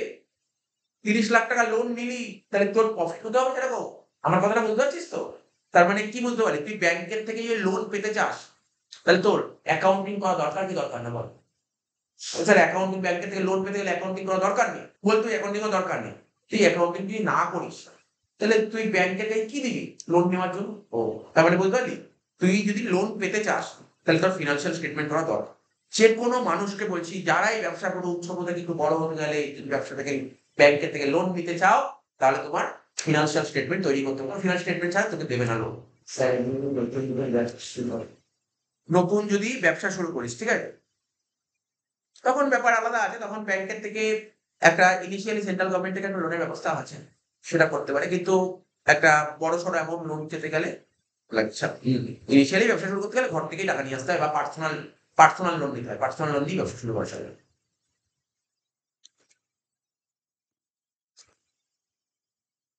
Evidence in court. তুই ব্যবসা করছিস, ব্যবসায় কোনো কাজে ফেঁসে গেছিস। শুনলি কি বললাম? তুই ব্যবসা করছিস, ব্যবসায় কোনো কাজে ফেঁসে গেছিস। মানে ধর তুই ধর কোনো পার্টির কাছ থেকে টাকা পাস, বা কেউ ধর তোর কাছে টাকা পায়। আমার কথাটা বুঝতে পারছিস তো? কেউ ধর তোর কাছে টাকা পায়। এবার ধর সে ধর তোর বিরুদ্ধে, মানে ধর সাপোজ ধর তুই একটা কোনো পার্টির কাছ থেকে 10 লাখ টাকা পাস। ও বলছে না না তুমি আমাকে 8 লাখ টাকা পাবে। প্রমাণ কি আছে? প্রমাণ কি আছে? যদি তোর কাছে প্রমাণ থাকে তুই প্রমাণটা কোর্টে নিয়ে চলে যেতে পারিস। বললে বুঝলি প্রমাণ থাকলে প্রমাণ তুই কোথায় নিয়ে যেতে পারিস? কোর্টে নিয়ে চলে যাবি প্রমাণটা। এবং তুই তখন 10 লাখ টাকায় পেয়ে যাবি। আর যদি তোর কাছে প্রমাণ না থাকে তাহলে তুই কোর্টে যেতে পারবি? তাহলে কি হবে? এটা একটা এভিডেন্স হিসেবে কাজ করে কোর্টে। তাহলে অ্যাকাউন্টিংটাকে একটা এভিডেন্স তোর কাছে। আজকে তুই এই বছর ব্যবসা করলি, ধর বাড়িতে বাবা ব্যবসা করলো এবছর ব্যবসা করে ধর তার লাভ করলো ধর সাপোজ ধর এবছর ব্যবসা করে লাভ করলো ধর 50 লাখ টাকা লাভ করেছে। 50 লাখ টাকা লাভ করলো। সরকার বলছে না তুমি 50 লাখ তুমি 80 লাখ টাকা লাভ করেছো, তুমি 80 লাখ টাকার উপর ট্যাক্স দাও। না আমি তো 50 লাখ টাকা লাভ করেছি। সরকার তো তোর গভর্নমেন্ট তো মানছে না। তুই যখন চলে গেলি কোর্টে গিয়ে কেস করলি গভর্নমেন্টের না। কোর্টে গিয়ে গভর্নমেন্ট বলে আমি তো 50 লাখ টাকা ইনকাম করি, গভর্নমেন্ট বলছে 80 লাখ টাকা ইনকাম করতে আমি 50 লাখের উপর ট্যাক্স দেবো, কেন 80 লাখের উপর ট্যাক্স দেবো? তো গভর্নমেন্ট বললো আচ্ছা আমি মানলাম গভর্নমেন্ট ভুল তুমি ঠিক, তুমি প্রমাণ দেখো তুমি 50 লাখ টাকা ইনকাম করেছো, তুই তখন পেপারস দেখালি ঠিক আছে গভর্নমেন্ট নয় গভর্নমেন্ট ভুল, তুমি ঠিক, তোমাকে 50 লাখের উপর ট্যাক্স দাও। তাহলে এটা তোকে কি কাজ হলো? এভিডেন্স। তাহলে অ্যাকাউন্টিং করা দরকার কি দরকার না? অবশ্যই অ্যাকাউন্টিং করা দরকার। রিপ্লেস ইন মেমোরি অলরেডি বলে দিয়েছি। আচ্ছা বল আজকে কি বার? আজকে তো মঙ্গলবার। কালকে সোমবার ছিল, কালকে কি খেয়েছিস মনে আছে? রোববার কি খেয়েছিস মনে আছে?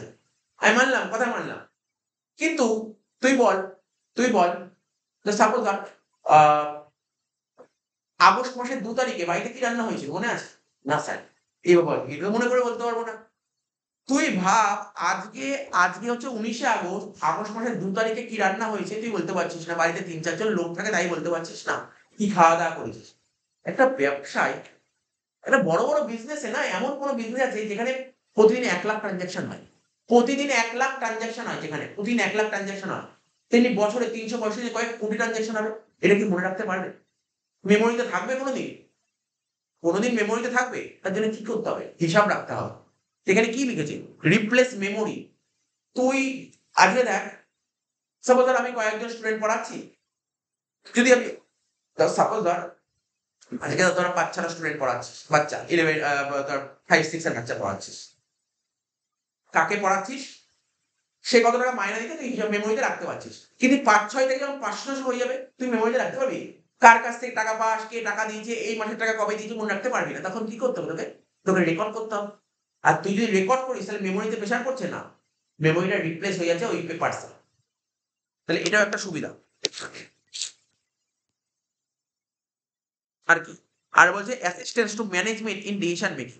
শোন, assistance to management in decision making. Suppose ধর আমি ধর কোচিং সেন্টার চালিয়েছি, ঠিক আছে? এবার ধর সাপোজ ধর আমি যদি এখন মনে করি একটা স্মার্ট বোর্ড কিনতে চাই, আমার আমার আমার ধর কোচিং এ ধর কিছু স্টাফ কাজ করে যারা ম্যানেজমেন্টে আছে। আমি একটা কিনতে চাই। কি কিনতে চাই? আমি ধর একটা স্মার্ট বোর্ড কিনতে চাই। তো ম্যানেজমেন্টের সঙ্গে ডিসিশনে আলোচনা করলাম। তোমরা একটু সাজেস্ট করো। আমি স্মার্ট বোর্ড কিনবো, তোমরা ভালো করে দেখো। অনলাইন সার্চ করে দেখো কোন স্মার্ট বোর্ডটা ভালো। তখন ওরা দেখার আগে ওরা ওরা আমাকে সাজেশন দিয়ে বলল যে না স্যার কিনে লাভ নেই। ওরা বলল কিনে লাভ নেই। বলছে কেন? স্মার্ট বোর্ডে আপনি যে টাকাটা ইনভেস্ট করবেন সেই টাকাটা তুলতে খুব সমস্যা হবে। ওরা আমাকে বলতো, তখন আমি ভাবলাম যে না সত্যি তো। এখন আমি চিন্তা ভাবনা করি এখন কেনা উচিত নয়। আমি কদিন পর ওয়েট করি। স্মার্ট বোর্ডে আমি 1.5-2 লাখ টাকা ইনভেস্ট করাচ্ছি। আমি যদি 30-40 হাজার টাকা যদি আমি ট্যাবে ইনভেস্ট করি তাহলে আমার অনেকটা সেভ হবে। ঠিক আছে? ওরা আমাকে এই ডিসিশন দিল। তো ওরা যদি ডিসিশন না দিত আমি ওইখানে 2-3 লাখ টাকা খরচা করে ফেলতাম। ঠিক আছে? 2-3 লাখ টাকা খরচা করে ফেললাম। তাহলে কি হচ্ছে? মানে কোন বিষয়ে ডিসিশন নিতে ম্যানেজমেন্ট সাহায্য করে। মানে তোর কি করা উচিত কি করা উচিত নয়। তুই সাপোজ ধর আজকে ধর কারোর গার্মেন্টস এর বিজনেস আছে। সে বিজনেসটা সাপোজ ধর ও চাইছে ধর অন্য কিছু আরেকটু ডেভেলপ আরেকটু ভালো কিছু করতে। কিন্তু ম্যানেজমেন্ট ওকে বুদ্ধি দেবে এটা করা উচিত কি উচিত নয়। ঠিক আছে? সেটা হতো ম্যানেজমেন্ট বলে হ্যাঁ, হ্যাঁ স্যার করুন এটা করাটা ভালো। ঠিক আছে? তাহলে ম্যানেজমেন্টের কথা শুনলাম। ব্যাপারটা বুঝতে পারলি তো? মানে কোন বিষয়ে ডিসিশন নিতেও কিন্তু সাহায্য করে অ্যাকাউন্টস। কোন বিষয়ে সিদ্ধান্ত নিতে সাহায্য করে। কি করা উচিত আর কি করা উচিত নয়। তাহলে দেখ এতগুলো পয়েন্ট আমি পড়িয়ে দিলাম, এটা জানা দরকার ছিল। তা বলছে 18টা বলছে the management adapt the techniques window dressing. এটা উইন্ডো ড্রেসিং হবে। ঠিক আছে? তোকে তো পড়িয়েছিল উইন্ডো ড্রেসিং মনে পড়ে? অডিটিং এ পড়িয়েছিল উইন্ডো ড্রেসিং। উইন্ডো ড্রেসিং মানে জানিস? পাতি কথা বলবো আমাদের নরমাল ল্যাঙ্গুয়েজ মানে আমাদের ভাষায় বলছি। নরমাল ভাষায়, এই কোনো বইয়ের ভাষা না। ঘাপলা। ঘাপলা বুঝিস? ঘাপলা? উইন্ডো ড্রেসিং মানে ঘাপলা করা। ঘাপলা করা মানে কেমন স্যার? ঘাপলা করা জিনিসটা কি? তুই ব্যবসায় যা লাভ হয়েছে তুই লাভটা বেশি করে দেখিয়ে দিচ্ছিস, তুই লস দেখাসনি ব্যবসায়। মানে তুই ভুল তথ্য পরিবেশন করেছিস, বুঝতে পারলি? উইন্ডো ড্রেসিং মানে কি পড়েছিলাম মনে করার চেষ্টা কর। কোন চ্যাপ্টার পড়েছিলাম? সেকেন্ড চ্যাপ্টার, মনে করছে তো? অডিটের সেকেন্ড চ্যাপ্টারে ছিল ওই যে জাল জুয়া চুরি ফ্রড, ওখানে ছিল উইন্ডো ড্রেসিং করা, ভুল তথ্য দেখানো, ভুল তথ্য দেখিয়ে দিয়েছে। বলছে নিচের বলছে বলছে এখানে কি বলছে? The management adapts the technique of window dressing, ঠিক আছে? কি বলছে? Concealing the actual financial position, showing better financial position, increasing its goodwill and reputation, all of the above purpose. এটা অল অফ দ্য অ্যাবাভ পারপাসই হবে। লাইনের মানেগুলো বুঝেন কি বলেছে দেখ। বলছে এই উইন্ডো ড্রেসিং মানে কি বললাম তোকে? তোদের ভাষায় বললাম উইন্ডো ড্রেসিং মানে ঘাপলা। ঘাপলাকে একটা ইংলিশ ওয়ার্ড বলি, ঘাপলার ইংলিশ ওয়ার্ড, এই ঘাপলার ইংলিশ ওয়ার্ড শোন, ম্যানিপুলেশন। ম্যানিপুলেশন মানে ঘাপলা করা। কি বলেছে শুনছিস তো? বিজনেসের যা ফিনান্সিয়াল পজিশন আছে তুই এটাকে লুকিয়ে রাখ। হয়তো তোর বিজনেসের কিছু খারাপ পজিশন আছে, তোর বিজনেসের কিছু খারাপ অবস্থা আছে, সেটাকে তুই লুকিয়ে রাখ। আজকে ধর টাটা কোম্পানি, টাটা কোম্পানিতে সবাই ইনভেস্ট করবে কেন? কি দেখে ইনভেস্ট করে? টাটা কোম্পানির কিছু লাভ হচ্ছে, ওর প্রতিটা শেয়ারের মার্কেট প্রাইস খুব ভালো, ওর ব্যালেন্স শিট খুব ভালো দেখাচ্ছে, এটা দেখেই কিন্তু সবাই টাটা কোম্পানি ইনভেস্ট করে। কিন্তু ওখানে যদি কোনো কিছু লুকানো থাকে, কোনো জিনিস যদি লুকানো হিডেন থাকে, স্যার লুকাবে কেন? যদি না লুকায় তাহলে ওই কোম্পানি লোকে কেন ইনভেস্ট করবে?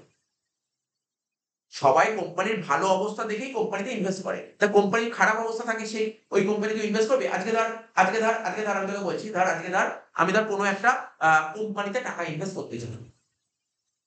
কোন কোম্পানি টাকা ইনভেস্ট করবো? যেই কোম্পানি ভালো, মার্কেটে যার রেপুটেশন আছে ভালো, সেই কোম্পানি ইনভেস্ট করবো, নাকি যেই কোম্পানি খারাপ সেই কোম্পানি ইনভেস্ট করবো? যে কোম্পানি ভালো অফকোর্স সেই কোম্পানি ইনভেস্ট করবো। কি বল? কি বল কি হয়েছে?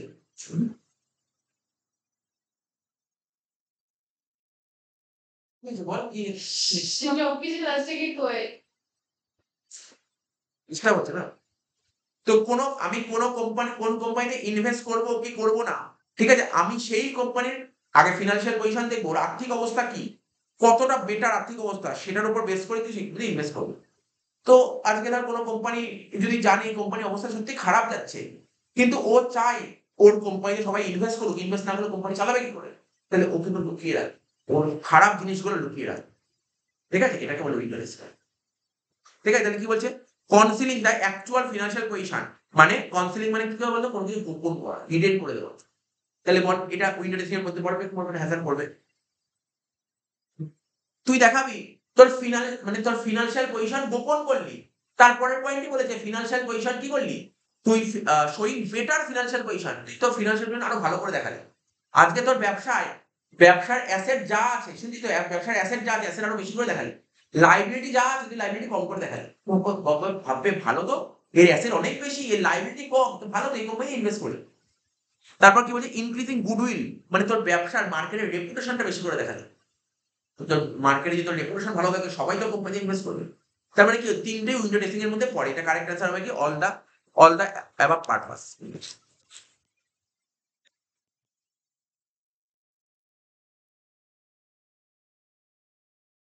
তাহলে কত হলো?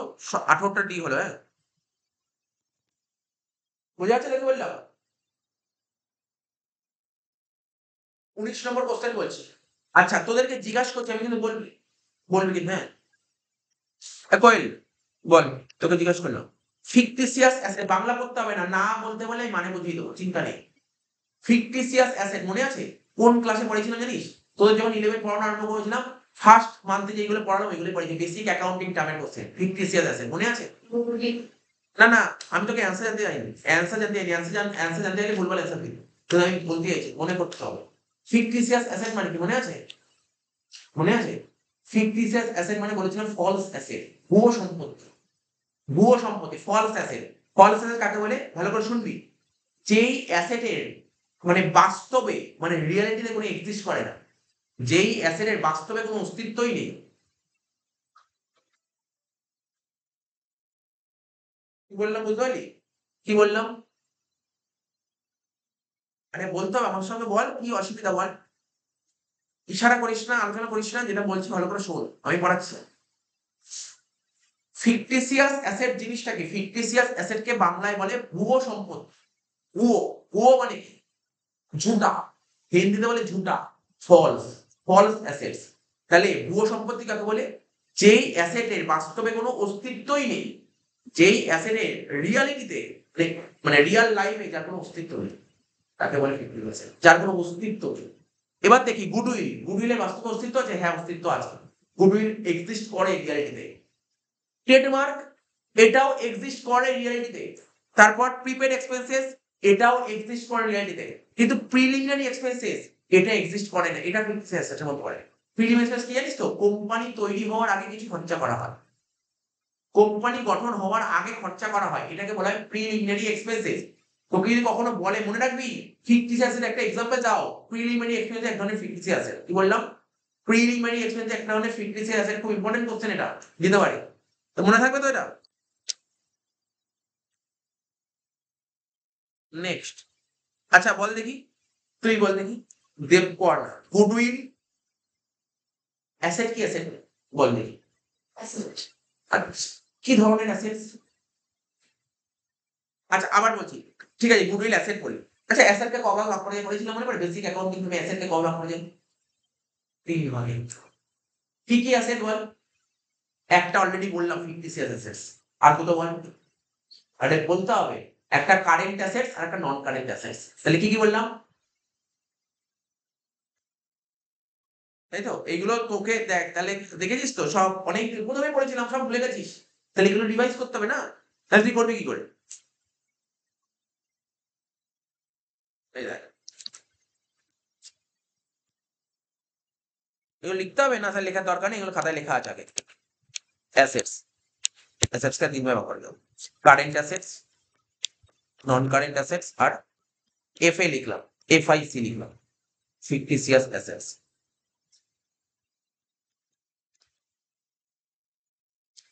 এবার কারেন্ট নন কারেন্ট অ্যাসেটকে দুভাগে ভাগ করা যায়, জানিস কি কি?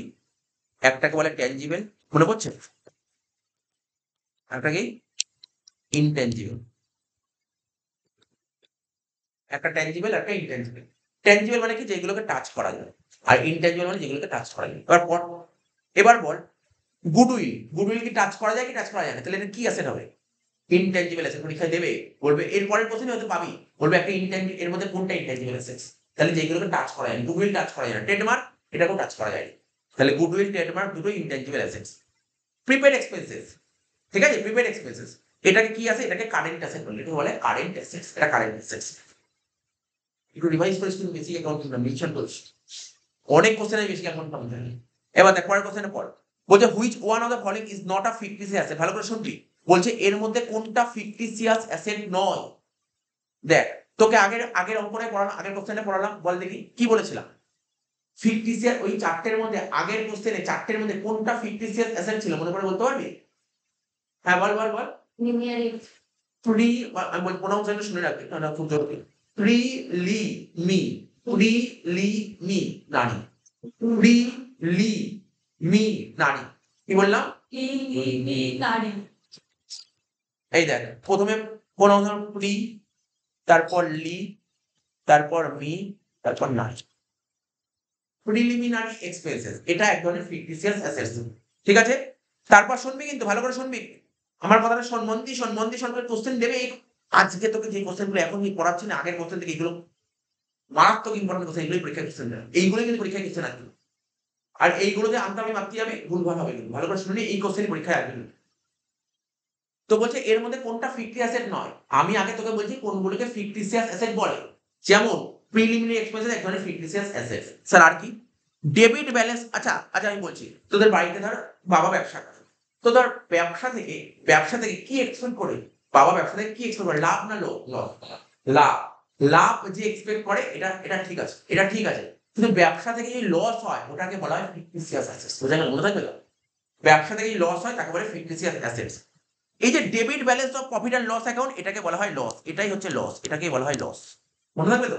তাহলে debit balance of profit and loss account, এটাকে বলা হয় লস, মানে এটাও এক ধরনের ফিকটিসিয়াস অ্যাসেটস। মনে থাকবে? এটাও এক ধরনের ফিকটিসিয়াস অ্যাসেটস। আর একটা কি? ডেফার্ড অ্যাডভার্টাইজমেন্ট এক্সপেন্ডিচার, এটাও এক ধরনের ফিকটিসিয়াস অ্যাসেটস। লিখিস না অ্যান্সার? আমি বলবো, আমি অ্যান্সার বলছি। বলছে ভালো করে শোন, বলছে এর মধ্যে কোনটা ফিকটিসিয়াস অ্যাসেট নয়।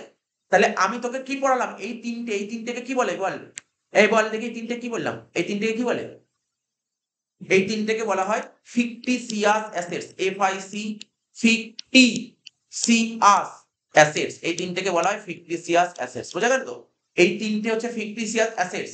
তাহলে ফিকটিসিয়াস অ্যাসেট নয় কোনটা, গুডউইল কি অ্যাসেটস, ইনট্যাঞ্জিবল অ্যাসেটস। পড়তে হয় কি করে, এমসিকিউ এইভাবে পড়তে হয়, ওই অনুপায় পড়লে হয় না 20 অ্যান্সার ডি হবে, 21 অ্যান্সার বি হবে, তাই না, ওইভাবে পড়লে হয় না, পড়তে হবে এইভাবে, এইভাবে এমসিকিউ পড়তে হবে, এমসিকিউ পড়তে এইভাবে, কোনটা ফিকটিসিয়াস অ্যাসেট নয়, গুডউইল। তাহলে তোকে বলতে হবে কোনটা ফিকটিসিয়াস অ্যাসেট, তুই আগের অঙ্কটাই পড়লি, আগে এমসিকিউ পড়লি প্রিলিমিনারি এক্সপেন্সেস, এখানে আরো দুটো পয়েন্ট চলে গেল। তাহলে তোকে এইভাবে পড়তে হবে, ফিকটিসিয়াস অ্যাসেট এক্সাম্পল গুলো পড়ো। নেক্সট বলছে which one of the following is not a limitation of accounting information, এর মধ্যে কোনটা অ্যাকাউন্টিং ইনফরমেশনের লিমিটেশন নয়।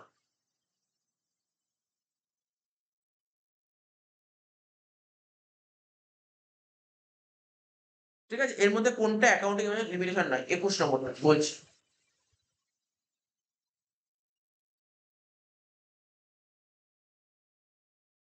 Accounting information limitation, sir limitation গুলো পড়ান না, তাহলে সুবিধা হবে। দেখ আমি তো লিমিটেশন পড়িয়ে দিই, এই দেখ লেখা আছে, এই দেখ নোট বের করেছে, এই দেখ লিমিটেশন, মাত্র 4টে পয়েন্ট, মাত্র 4টে পয়েন্ট লিমিটেশন। দেখ দেখ 4টে পয়েন্ট, জাস্ট একটু এগুলো কিছু মুখস্থ করতে হবে না, জাস্ট এগুলো তোকে শুনতে হবে, তাহলে তুই এমসিকিউ ক্লিয়ার করতে পারবি।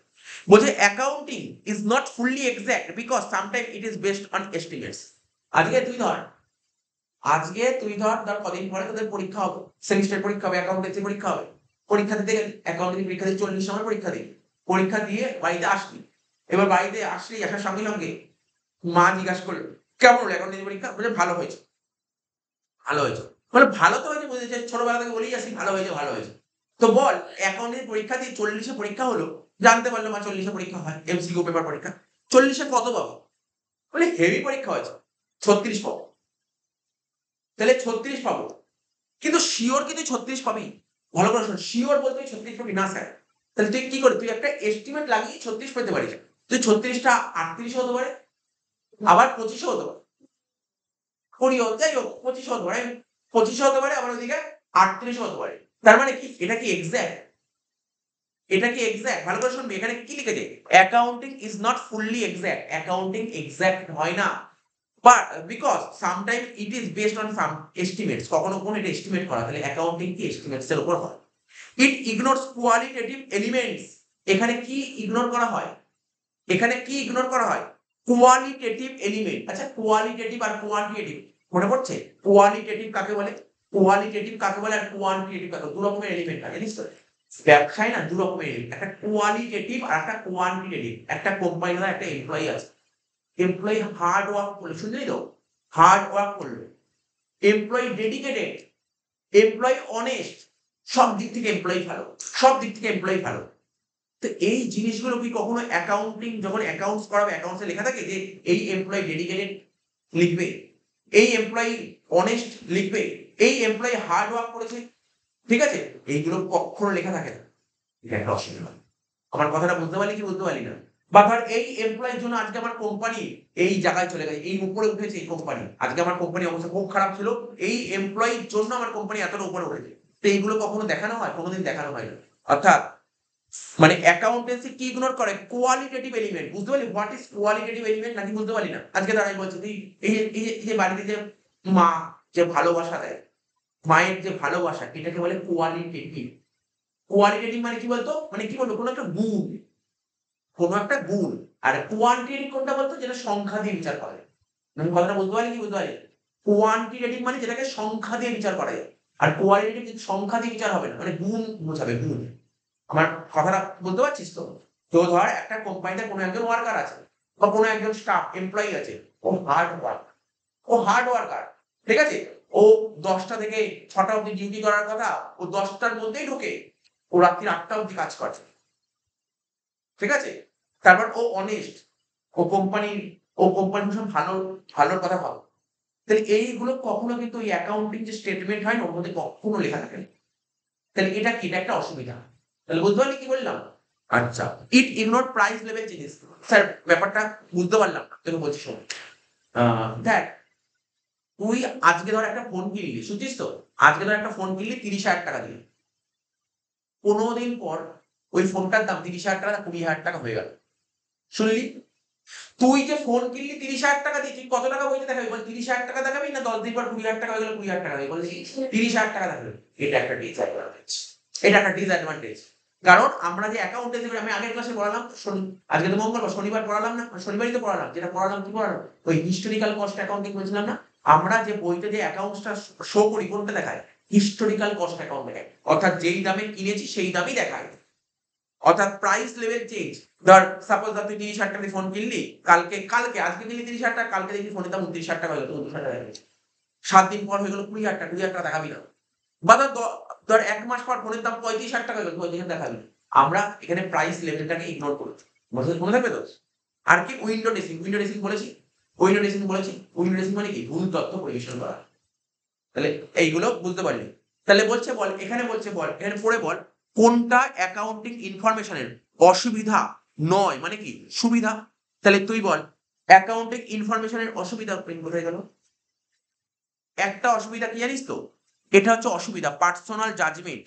ঠিক আছে? আচ্ছা, অ্যাবসেন্স অফ কোয়ালিটি। মন দিয়ে শুনছিস তো? মন দিয়ে শুনিস কিন্তু দেখ, আমি যে এমসিকিউ পড়াচ্ছি, এমসিকিউ ক্লাস যদি মন দিয়ে শুনিস, আমার মনে হয় না বাড়িতে ওইভাবে পড়ার দরকার আছে। তো মনোযোগ দিতে হবে। আমি যখন পড়াবো মনোযোগ দিতে হবে, কিন্তু বারবার বলছি এমসিকিউ তে মনোযোগ দিতে হবে। এমন অনেক আছে যে এমসিকিউ যদি তুই ক্লাসে ভালো করে করা থাকে পরীক্ষা ইজিলি করতে পারবি, কিন্তু ওই যে ব্যাপারটা মন দিতে হবে। আমি যখন পড়াচ্ছি তখন লেখাতে ফোকাস করলি, অন্য দিক ভাবলি, আকাশে একটা মেঘ করেছে, কখন বৃষ্টি নামবে সেটা দেখছিস, কোথা থেকে পায়রা উড়ে গেল, ওইসব ওই করলে হবে না কিন্তু।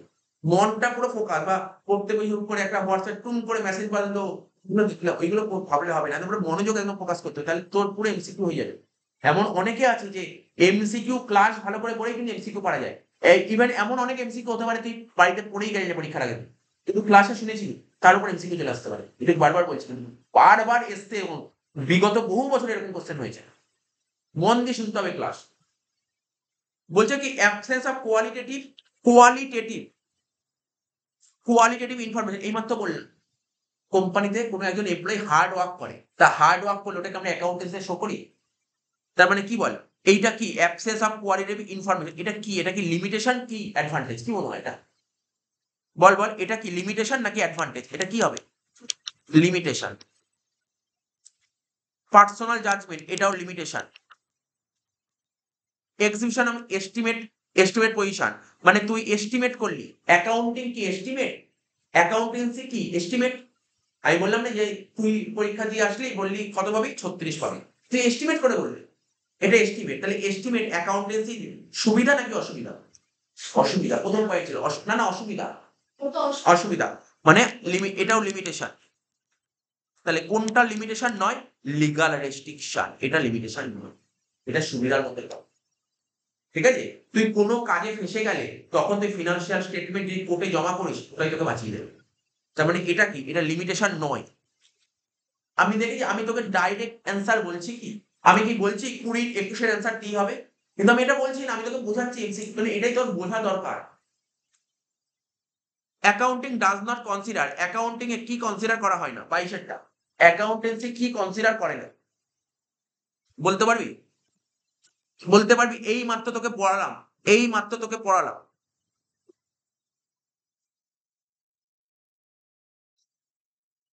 অ্যাকাউন্টেন্সি কি কনসিডার করে না জানিস? কি কনসিডার করে না?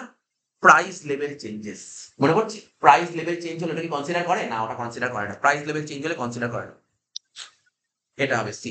এইমাত্র বোঝালাম কিন্তু, ফোনের দাম বেড়ে গেল কমে গেল বোঝালাম। এগুলো পড়ে নিবি, কিন্তু দেখ এই বেঙ্গলিটা দিই, বেঙ্গলি ইংলিশ দিয়ে দিই, যেটা ফটাফট করে পড়ে নিবি। প্রতিদিন একটা একটা করে চ্যাপ্টার রেডি করে ফেল। যে টাইম আছে প্রতিদিন একটা করে যেইগুলো চ্যাপ্টার হয়ে যাচ্ছে এগুলো রেডি করে ফেল বাড়িতে। 23 টা এক্সটার্নাল ইউজার। আচ্ছা, এবার দেখ তোকে আমি একটু পড়াই, হ্যাঁ? তুই পরীক্ষা দিয়ে আসলি, রেজাল্ট বেরোলো, রিপোর্ট কার্ড যেটাকে বলে, রিপোর্ট কার্ড নিয়ে এসে তুই বাড়িতে কাকে দেখা, আমি বললাম বাড়িতে কাকে দেখা, বলে স্যার রেজাল্ট কার্ড নিয়ে এসে বাড়িতে বাবা আছে, বাবাকে দেখাবো, দেখাতেই হবে, জানতেই চাইবে। মাকে দেখাবো, দাদা দিদিকে দেখাবো, যেই স্যারের কাছে বলি সেই স্যারকে দেখাবো, মানে মোটামুটি এদেরকে তো তুই দেখাবি। কাকে দেখাবি? তুই ঘরের লোককে দেখাবি, ঘরের লোককে দেখাবি রিপোর্ট কার্ড, আর যার কাছে পড়িস তাকে দেখাবি 5 জন তুই দেখাবি, কি হ্যাঁ কি না, এটাই তো ভিউ। তেমনি এই যে কোম্পানিতে, যে টাটা কোম্পানিতে যে ফিনান্সিয়াল স্টেটমেন্ট তৈরি করা হয়, তা ফিনান্সিয়াল স্টেটমেন্ট তো কেউ তো চায় কাউকে দেখাতে হয়, ফিনান্সিয়াল স্টেটমেন্ট তো কাউকে না কাউকে দেখাতে হয়। তো কি মনে হয় যাদেরকে দেখায় তাদেরকে কি বলে? ইউজার। আজকে বুঝতে পারলি? আজকে ধর আমি একটা ব্যবসা করছি। তা আমার ধর কোম্পানিতে ধর আমার দোকানে ধর একজন কোনো অ্যাকাউন্টেন্ট কথা বলছে, ফোকাস করি, অন্যদিকে ফোকাস করছি, বোঝাতে ডিস্টার্ব হচ্ছে। ঠিক আছে? আজকে ধর আমার একটা বিজনেস আছে, তো বিজনেসে একজন অ্যাকাউন্টেন্টকে রেখেছি। তাহলে ও যে অ্যাকাউন্টসটা তৈরি করলো, যে ফিনান্সিয়াল স্টেটমেন্ট তৈরি করলো, ও ওটা কাকে দেখাবে? মালিককে দেখাবে নাকি? তাহলে তোকে যদি বলা হয় বিজনেসে যে অ্যাকাউন্টিং ইনফরমেশন, আমাদের যে বিজনেসের যে অ্যাকাউন্টিং ইনফরমেশন এগুলো কাকে দেখানো হয়? ইউজারকে দেখানো হয়। ইউজার ক রকমের হয় জানিস? 2 রকমের। কি বললাম ক রকমের হয়? 2 রকমের। একটা হচ্ছে ঘরের মধ্যে, আর একটা ঘরের বাইরে। ঘরের মধ্যে কি ইংরেজিতে কি বলতে পারে বল? ইন্টারনাল। আর ঘরের বাইরে হলে তাকে কি বলে? এক্সটার্নাল। তাহলে ইন্টারনাল ঘরের মানে ঘরের মধ্যে মানে কোম্পানির মধ্যে কে থাকে? মালিক, হ্যাঁ কি না? কোম্পানির মধ্যে কে থাকে? মালিক থাকে। আর কে থাকে? কর্মচারী থাকে। আমি ইংলিশ গুলো বলি নাও। কোম্পানির মালিককে কি বলে জানিস? Share holder. কোম্পানির মালিককে কি বলে? Share holder. বা এমনি হলে ওনার, শেয়ার হোল্ডার। তারপর কি হবে? ওই তোর ম্যানেজমেন্ট, এটা ইন্টারনাল ইউজার। কে বললাম? ম্যানেজমেন্ট আর এমপ্লয়ি। তাহলে বল দেখি ইন্টারনাল কাদের কাদের নাম বললাম, কি কি বললাম? ম্যানেজমেন্ট, তারপর বল শেয়ার হোল্ডার, আর হচ্ছে তোর এমপ্লয়িজ। এরা এরা হচ্ছে ইন্টারনাল। আর এক্সটার্নাল কে? বাইরের লোক। বাইরের লোক। ও বললো ব্যাংক, বলে দে ব্যাংক, কোনো অসুবিধা নেই। গভর্নমেন্ট বাইরের লোক। ক্রেডিটার্স বাইরের লোক। যে আমার কোম্পানিতে ইনভেস্ট করবে সেও তো বাইরের লোক। এখন বলি স্যার, স্যার ব্যাংকে কেন? অলরেডি বলে দিয়েছিল, ব্যাংকে যদি ইনফরমেশন না দিস ব্যাংক তোকে লোন দেবে না। গভর্নমেন্টকে ইনফরমেশন দিতে হবে, স্যার গভর্নমেন্টকে ইনফরমেশন দিতে হবে। ঠিক আছে তো? তারপর আর কাকে ইনফরমেশন? যে তুই যার থেকে ধারে মাল কিনবি সেও তো তোর কোম্পানি ইনফরমেশন দিতে যাবে। ইনভেস্টার, যে তোর কোম্পানি ইনভেস্ট করবে সেও জানতে যাবে। এখন বুঝতে পারলি what is internal, external, user? বলতে পারলি ইউজার কাকে বলে? যদি কখনো ভুলে যাই ইউজার কাকে বলে, তুই মনে করবি আমি পরীক্ষায় পাস করেছি, রেজাল্ট নিয়ে আসলাম, রেজাল্টটা কাকে দেখাবো? যাদেরকে দেখায় তাদের বলে ইউজার। তেমনি কোম্পানির ইনফরমেশন তুই কাদেরকে দেখাবি? যাদেরকে দেখাবি তাদেরকে ইনফরমেশন বলে, এই সরি ইউজার বলে। ইউজার 2 রকমের হয়, একটা ইন্টারনাল হয় আর একটা এক্সটার্নাল হয়।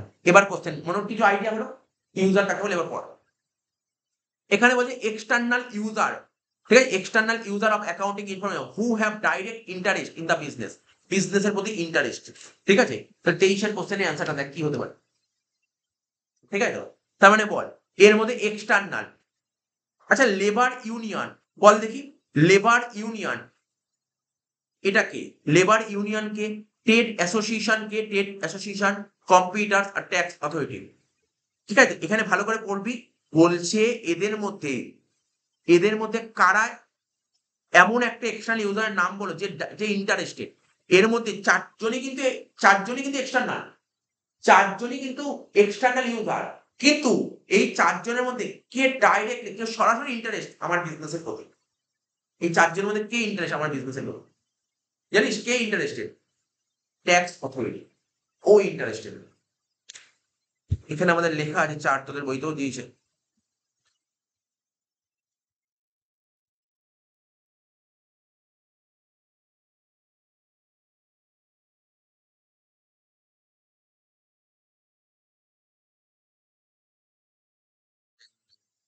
তাহলে কি বললাম আমি? বলছে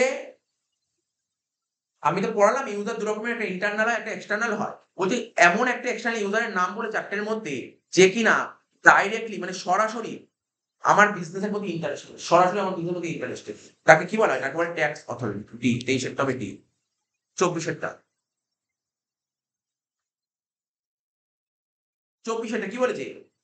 আবার একই কোশ্চেন বলেছে। বলছে তুমি এমন একটা এক্সটার্নাল ইউজারের নাম বলো যে ইনডাইরেক্ট ইন্টারেস্টেড ইন বিজনেস। আমার বিজনেসের প্রতি ইনডাইরেক্টলি ইন্টারেস্টেড, ডাইরেক্টলি যে ইন্টারেস্ট তাকে বলে ট্যাক্স অথরিটি। আচ্ছা তুই তুই বোঝ একটা কমন সেন্স খারাপ। আজকে তুই একটা ব্যবসা করছিস, তাহলে ব্যবসা করলে তুই ব্যবসা থেকে একটা ইনকাম করলি, ইনকাম করে গভর্নমেন্ট ট্যাক্স নেই। তাহলে তোর তোর ইনকামের প্রতি, তোর বিজনেসের ইনফরমেশনের প্রতি ট্যাক্স অথরিটি ইন্টারেস্ট দেখাবে কি দেখাবে না? কমন সেন্স, তুই ইন্টারেস্ট দেখাবে কি দেখাবে না? ওদের তো আগ্রহ আছে, ওদের ট্যাক্স নেবে, ওদের তো ইন্টারেস্ট আছে এখানে। ঠিক আছে? এবার এবার কি বলেছে দেখ। বলছে এমন এক্সটার্নাল ইউজারের নাম, 4টে এক্সটার্নাল ইউজার, এমন একটা এক্সটার্নাল ইউজারের নাম বলো যে তোমার ডাইরেক্টলি ইন্টারেস্টেড নেই, indirectly interest. Indirectly interest, interest কে বলতে রিসার্চার, গবেষক, যে গবেষণা করে, ওর অতটা ইন্টারেস্ট নেই ইনডাইরেক্টলি। ঠিক আছে, ইনডাইরেক্টলি ইন্টারেস্টেড হবে রিসার্চার। ঠিক আছে, 24-এরটা। এবার বলছে ইন্টারনাল ইউজার কাকে বলে। অলরেডি তোকে পড়েছি, বল দেখি। এই কোয়েল বল দেখি কি বলেছিলাম, ইন্টারনাল ইউজার কাকে বলে। ও দেখতে হবে, বই দেখতে হবে না, আমি কি বলেছিলাম বল। ইন্টারনাল কাকে বলে? ঘরের ভেতর, নাম বল না, একজনের নাম বল না। ওনার, মালিক একটা, আর কি হতে পারে বল? এমপ্লয়ি, ও বলে এমপ্লয়ি, ঠিক। আর একটা বল, ম্যানেজমেন্ট। তাহলে দেখ এখানে অপশন পেয়ে গেছিস। কি হবে? ডি হবে। কি পজিশন ডি হবে? বুঝতে পারছিস? ব্যাপারটা পজিশন ডি হবে। তাহলে এইভাবে বুঝে পড়া না, একটা সুবিধা আছে, বুঝে পড়ার সুবিধা আছে। 26-এরটা বল। এখান দিয়ে এক্সটার্নাল ইউজার, ও বললো ইন্টারনাল মানে ঘরের লোক। তাহলে বাইরের লোক কারা কারা বলে, একটা বলতে থাকতো। Bank, investor, government, creditors, investor, তাকে লিখে দিয়েছে। দেখ তাহলে বুঝতে পারলি ব্যাপারটা। কারা কারা external? Investor external, creditors external, labour union external, all of the above parties. শ্রমিক সংগঠন, ওই যে ইউনিয়ন হয় না, লেবার, একটা কোম্পানিতে কাজ করলে labour union, labour union idea আছে? লেবার ইউনিয়ন আইডিয়া আছে? লেবার ইউনিয়ন জানিস? লেবার ইউনিয়ন কাকে বলে? তার একটা বড় ফ্যাক্টরিতে কাজ হচ্ছে, ঠিক আছে, এবার লেবারদের একটা ইউনিয়ন হয়। কত সিনেমাতেও দেখি যে লেবার ইউনিয়ন, দেখি অনেক লেবার থাকে না, এবার লেবারদের মধ্যে একটা মানে একটা কি হয়, ওই লেবারদের মধ্যে থেকেই একজনকে ভোটে দাঁড় করানো, অনেককে ভোটে দাঁড় করানো হয়, যে যেতে, হ্যাঁ, লেবারদের ভোট হয়। ওরা কারণ ধর মালিকের সঙ্গে যখন তর্ক বিতর্ক হবে, কথাবার্তা হবে, তো ধর একটা কোম্পানিতে 1000 জন লেবার কাজ করে, 1000 জন তো আর অফিসে গিয়ে মানে হল্লা করবে না, না? তাহলে ওখানে ওদের হয়ে, ওই লেবারের হয়ে একজন যাবে গিয়ে কথা বলতে। যেমনি কলেজে কি হয়, কলেজে একটা সিআর হয়, কলেজে সিআর হয়, কলেজে যাওয়ার পরে যে সিআর হয়, তেমনি স্কুলে হয়তো মনিটর সিস্টেম হয়। তো কি হয়, কলেজে সিআর হয়, সে প্রিন্সিপালের সঙ্গে কি কথা বলে। তো কলেজে সব লোক তো কথা বলবে না, ওই সিআর গিয়ে তো কথা বলবে। ইউনিয়ন, এটাকে ইউনিয়ন বলে। বুঝতে পারলি তো কি বললাম? Labour union. আচ্ছা, 26 হয়ে গেল। 27 নম্বর কোশ্চেন দেখ কি বলছি। 27 নম্বরটা কি বলছে দেখ। D D D which one is not a feature of accounting, বলছে এর মধ্যে কোনটা অ্যাকাউন্টিং এর বৈশিষ্ট্য নয়। দেখ বল। মিতা দেখ, পড়েছিলাম, প্রথমেই পড়ালাম আজকে অ্যাকাউন্টিং। অ্যাকাউন্টিং কি বলেছিলাম? আর্ট এবং সায়েন্সের মিক্সচার বলেছিলাম, হ্যাঁ কি না? তাহলে এটা বৈশিষ্ট্যের মধ্যে পড়ে। তারপর it a means to end, to an end but not an end. বলছে অ্যাকাউন্টিং মানে হচ্ছে to an end but not an end. কত নম্বর পয়েন্ট এটা? 27। হ্যাঁ, বলছে ইট ইজ আ মিনস, বলছে it is a means to an end but not an end. মানে এখানে ওরা বাংলা বলতে চাইছে যে এটার মানে কি দাঁড়াচ্ছে, এটা হচ্ছে একটা ওই কি বলবো, একটা লক্ষ্য পূরণের উপায় না, শেষ না, এখানে এই মানেটা অন্য দাঁড়িয়েছে। এটা লক্ষ্য পূরণের উপায় কিন্তু লক্ষ্য নয়। মানে অ্যাকাউন্টিং বলছে একটা আলটিমেট সলিউশন নয়, একটা উপায়, প্রসেস। বুঝতে পারলি? তার মানে এটাও একটা অ্যাকাউন্টিং এর বৈশিষ্ট্যের মধ্যে পড়ে। আচ্ছা, অ্যাকাউন্টিং হচ্ছে একটা ইনপুট আউটপুট প্রসেস। এখানে কিছু ইনপুট দিবি, আউটপুট বেরোবে। ইনপুট দিলে আউটপুট বেরোবে। ইনপুট মানে কি জানিস তো? ওই যে সমস্ত ট্রানজাকশন, রেকর্ড, এগুলো ইনপুট দিলে লাস্টে রেজাল্ট বেরোবে, ফাইনাল তোর প্রফিট লস বেরোবে। ইনপুট দিলে আউটপুট বেরোবে, এটাও বৈশিষ্ট্য। কিন্তু কিন্তু কি বলতো লাস্টের পয়েন্টটা, it is influence by the personal judgement, বলছে এটা অ্যাকাউন্টিং এর বৈশিষ্ট্য নয়, এটা অ্যাকাউন্টিং এর বৈশিষ্ট্য নয়। এটা হবে কারেক্ট আনসার, 7 ডি হবে। হ্যাঁ,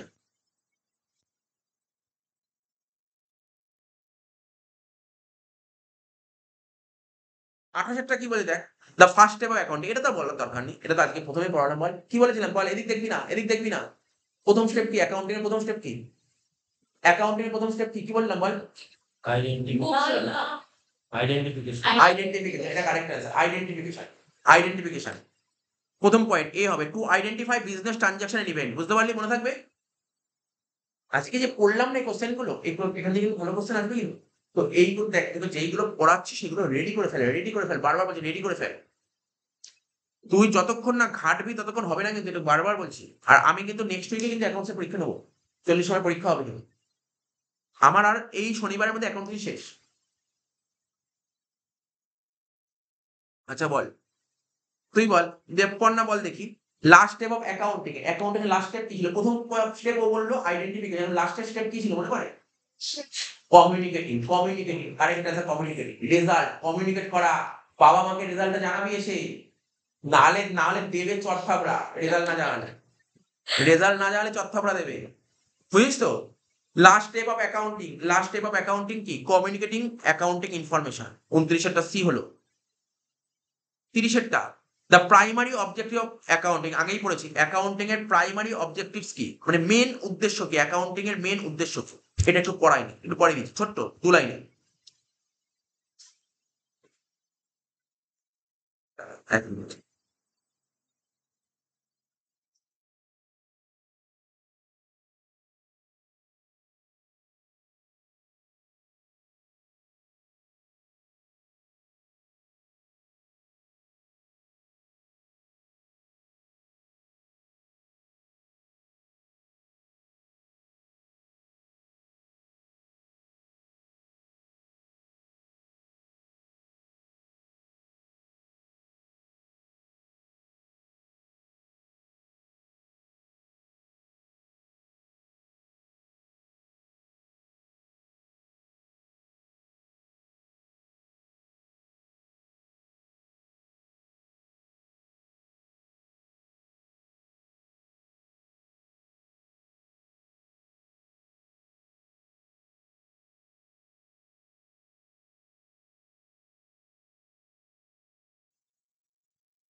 বলছে অবজেক্টিভস অফ অ্যাকাউন্টিং এর অবজেক্টিভস কি? 5টা পয়েন্ট আছে। কি কি পয়েন্ট আছে? Maintaining systematic accounting record, already পড়েছি। আমাদের যত রেকর্ড আছে এটা সিস্টেমেটিক ভাবে মেইনটেইন করে, সিস্টেমেটিক ভাবে। যত ট্রানজাকশন ছিল সবার প্রথম রেকর্ড করব জার্নালে, তারপর ওটাকে কি করব, লেজার করব, লেজার থেকে ট্রায়াল ব্যালেন্স করব, তারপরে তো ফিনান্সিয়াল স্টেটমেন্ট করব। একদম সিস্টেমেটিক রেকর্ড হবে, সিস্টেমেটিক রেকর্ড, এটা একটা অবজেক্টিভ। তারপর determine financial position of the বিজনেসের ফিনান্সিয়াল পজিশন ডিটারমাইন করতে সাহায্য করে। ফিনান্সিয়াল পজিশন কিন্তু আজকে আমার ব্যবসার কতটা অ্যাসেট আছে, কতটা লাইবিলিটি জানতে সাহায্য করে। Determine profit or loss, already বলেছি। একই পয়েন্ট বারবার এক পয়েন্ট আসছে, আলাদা কোনো পয়েন্ট থাকবে না এখানে। আচ্ছা, ম্যানেজমেন্ট কোনো বিষয়ে আমাকে সাহায্য করবে কে? ম্যানেজমেন্ট সাহায্য করবে এখানে ডিসিশন নেওয়া উচিত, এই বিষয়ে ডিসিশন নেওয়া উচিত কি ডিসিশন নিতে সাহায্য করবে ম্যানেজমেন্ট। আর কি? প্রোভাইড অ্যাকাউন্টিং ইনফরমেশন ইউজার, ওই যে রিপোর্ট কার্ড নিয়ে এসে বাড়িতে বাবা মাকে দেবো, দেখাও, স্যারকে দেখাও। এটা হচ্ছে যে অ্যাকাউন্টিং ইনফরমেশনগুলো ইউজারকে প্রোভাইড করবে, এটাই বলছে অবজেক্টিভ। তাহলে বলে এখানে অবজেক্টিভস কি? 30-এর অবজেক্টিভস কি বলছে? To identify business transaction and event. তাহলে বিজনেস ট্রানজাকশন এন্ড ইভেন্ট গুলো আইডেন্টিফাই করা। তা বলছে to measure the financial transaction গুলো মেজার করা। প্রথম পয়েন্ট ছিল এটা, এটাই তো আমাদের লেখা ছিল প্রথম স্টেপ। দাও দ্বিতীয় step, two record all the financial transaction. তার মানে অ্যাকচুয়ালি দেখ, 4টে পয়েন্টই তোকে ঠিক লাগতে পারে, কিন্তু অ্যাকচুয়ালি তোকে বল এখানে অ্যাকাউন্টিং এ মানে প্রাইমারি প্রথম অবজেক্টিভটা বল। বিজনেস না, এটা তো আইডেন্টিফাই করা কি তোর কাছে মনে হচ্ছে এটা প্রাইমারি? হ্যাঁ, ফিনান্সিয়াল ট্রানজাকশন রেকর্ড করাই হচ্ছে তোর মেন অবজেক্টিভস, মানে প্রাইমারি অবজেক্টিভস বলি, এটা কারেক্ট আছে। 31, তাহলে সেকেন্ডারি অবজেক্টিভসটা কি হতে পারে? সেকেন্ডারি অবজেক্টিভ অ্যাকাউন্টিং কি? এই যে এটা হবে, এই যে সেকেন্ডারি অবজেক্টিভসটা কি জানিস তো? ফুলফিল লিগাল রিকোয়ারমেন্ট, যত রকমের লিগাল রিকোয়ারমেন্ট আছে সেগুলোকে ফুলফিল করাই হচ্ছে সেকেন্ডারি অবজেক্টিভস।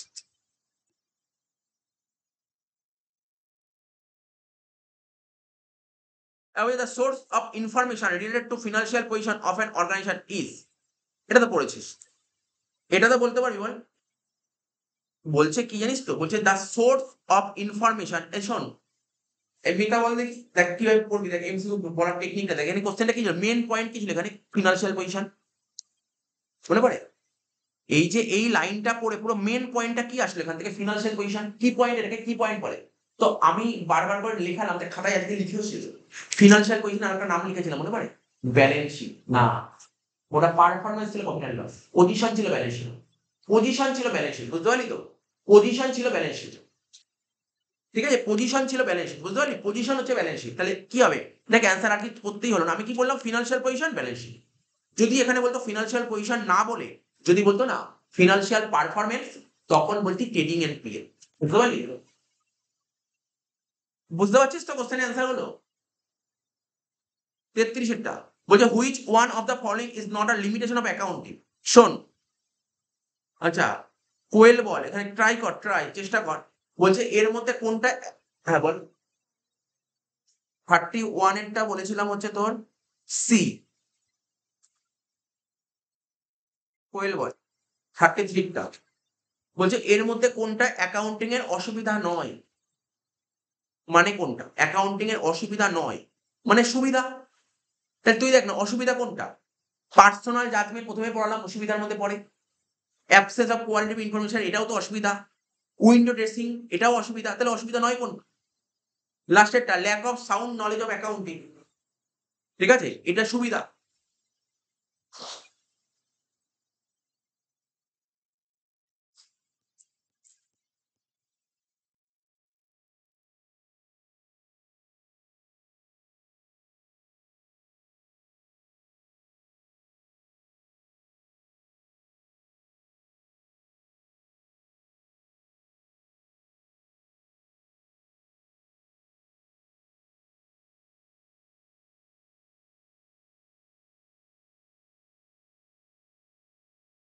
চলে যা, আমি বেশি 40টা 40 অব্দি করাবো আজকে, বেশি করাবো 40টা করাবো, পরের দিন করাবো।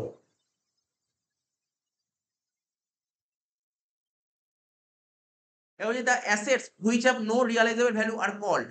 বলছে এমন একটা অ্যাসেট বলো যার কোনো রিয়ালাইজেবল ভ্যালু নেই। এমন একটা অ্যাসেট বলো যার কোনো রিয়ালাইজেবল ভ্যালু নেই। আগেই বলেছিলাম ফিকটিসিয়াস অ্যাসেটস। ফিকটিসিয়াস অ্যাসেট হচ্ছে এমন এক ধরনের অ্যাসেট যার কোনো রিয়ালাইজেবল ভ্যালু নেই। ফিকটিসিয়াস অ্যাসেট হচ্ছে এমন এক ধরনের অ্যাসেট যার কোনো রিয়ালাইজেবল ভ্যালু নেই, যার কোনো রিয়ালাইজেবল ভ্যালু নেই। 34-এরটা কত হলো বল, ডি। 35 বল, ই একই জন্য বলবি। মিতা বল, এটা তো সোজা কোশ্চেন, পারবি বলতে। Internal user of accounting information বল। অ্যাকাউন্টিং ইনফরমেশনের ইন্টারনাল ইউজার কোনটা?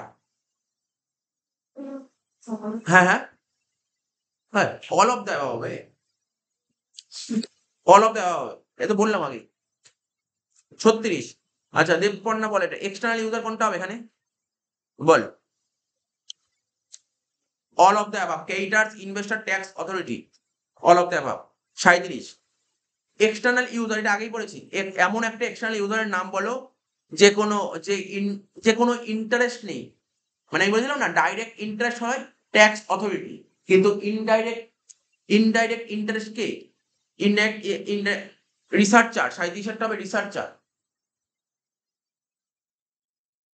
আচ্ছা এখানে কি বলেছে, আগেরটা কি ছিল বল, 35টা অল অফ দেওয়া বলে তো বলছে কি বলতো, এমন একটা এক্সট্রা, এখানে নিচে যে তিনটে বলে, তিনটে এক্সটার্নাল ইউজার। এখানে বলছে কোন এক্সটার্নাল ইউজার ইনডাইরেক্ট ইন্টারেস্ট, আমার কোম্পানির ইনফরমেশনের প্রতি ইনডাইরেক্টলি ইন্টারেস্ট। কাকে ইনডাইরেক্ট ইন্টারেস্ট? রিসার্চার, আগেই বলেছি ইনডাইরেক্ট ইন্টারেস্ট। লেবার ইউনিয়ন, এটাকেও ইনডাইরেক্ট ইন্টারেস্ট বলা হয়। ট্রেড অ্যাসোসিয়েশন, তিনটেই হবে এখানে না। কারেক্ট আনসার অল অফ দেওয়া। হ্যাঁ ডি কর, ডি ডি কর, প্রথমে এ বলেছিলাম, ডি কর। 38, হ্যাঁ ট্যাক্স এটা ডিরেক্ট ইন্টারেস্ট, ট্যাক্স করে দিয়েছে এখানে।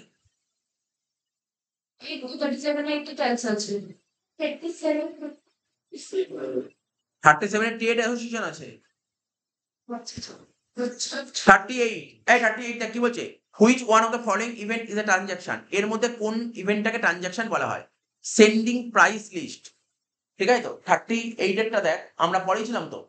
বলছে এর মধ্যে কোন ইভেন্টটাকে ট্রানজাকশন বলা হয়? সেন্ডিং প্রাইস লিস্ট, মানে বুঝছিস তো, মানে ধর সাপোজ ধর প্রাইস লিস্ট, বুঝিস তো, প্রাইস লিস্ট কোনো প্রোডাক্টের দাম কত এটা তুই কাউকে পাঠালি, এটা কি ট্রানজাকশন? ট্রানজাকশন কাকে বলে বলেছিলাম তো, ট্রানজাকশন কাকে বলে, এটা কি ট্রানজাকশন বলে? ট্রানজাকশন মানে কি, এটাকে ট্রানজাকশন বলে না। তুই কাউকে প্রাইস লিস্ট পাঠালি, এর মধ্যে কি কারো টাকা পয়সা আসলো বা গেল, হ্যাঁ কি না? না। তো যে প্লেসিং অ্যান অর্ডার, আচ্ছা তুই কোনো গুডস কিনতে হবে, গুডস এর অর্ডার করলি, এটা কি কোনো ট্রানজাকশন হলো? ট্রানজাকশন কাকে বলে, যেখানে টাকা পয়সার মানে মানি, মানি আপ এন্ড ডাউন হতে হবে, এক পক্ষের মানি বাড়লো আর এক কমলো, মানে এরকম চেঞ্জ হতে হবে। তারপর হচ্ছে অ্যাপয়েন্টমেন্ট অফ অ্যান এমপ্লয়ি, কোম্পানিতে একজন এমপ্লয়িকে অ্যাপয়েন্টমেন্ট করলাম, স্যার এটাও ট্রানজাকশন নয়।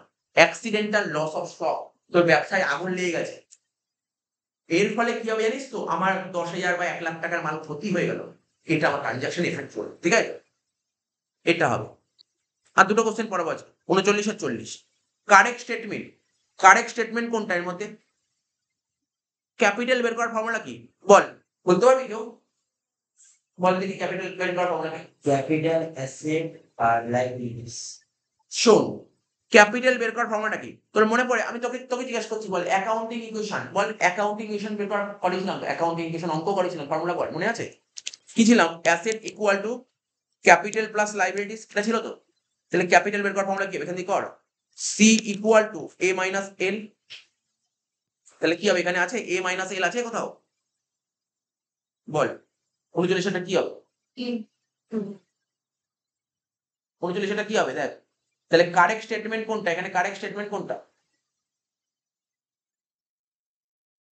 কারেক্ট স্টেটমেন্ট কোনটা এখানে? দেখ এবার একটু ব্যাপার আছে এখানে বলতে হবে। এবার দেখ এখানে তোকে বলি টোটাল অ্যাসেট, দেখ তুই বললি, তোরা বললি এ, তো আমি এ বলবো না, আমি বোঝাবো এ বলবো না। কেন এ বলবো না? কারণটা বলি, টোটাল অ্যাসেটস এর মধ্যে কি পড়ে মনে পড়ে? এই মতো লেখালাম, অ্যাসেট তিন রকমের, একটা কারেন্ট অ্যাসেটস হয়, নন কারেন্ট অ্যাসেট, ফিকটিস অ্যাসেট হয়। ফিকটিস অ্যাসেটকে রিয়ালিটিতে অ্যাসেট বলেই না, তাহলে তো এই অপশন হবেই না, এ তো হবেই না, ক্যান্সেল হয়ে গেলে। আচ্ছা পিটটা টোটাল অ্যাসেটস, স্যার এটাও হবে না, এটাও হবে না, টোটাল অ্যাসেট তো হবেই না। সি তে চলে যাবে, সি আর ডির মধ্যে একটা হবে, সি আর ডির মধ্যে। আচ্ছা ডি হবে না, কেন ডি হবে না এটাও বলেছি, ডি হবে না, সি হবে। ডি কেন হবে না? তো টোটাল রিয়াল অ্যাসেট বলতে কোনটাকে বোঝায়? কারেন্ট অ্যাসেট আর নন কারেন্ট অ্যাসেটস। আর টোটাল কারেন্ট লাইবিলিটি, দেখ ভালো করে শুনবি, এই যে এখানে লাইবিলিটি বলতে কোন লাইবিলিটি বোঝায় জানিস তো? External liability. কাকে বোঝায়? এক্সটার্নাল, মানে বাইরের লোক, কারেন্ট লাইবিলিটি না। এক্সটার্নাল লাইবিলিটির মধ্যে দু রকমের লাইবিলিটি পড়ে, কারেন্ট লাইবিলিটি এবং নন কারেন্ট লাইবিলিটি।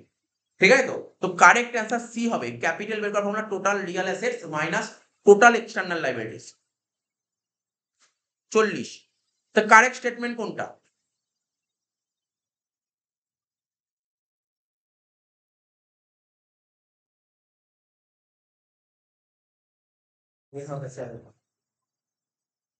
দেখছি,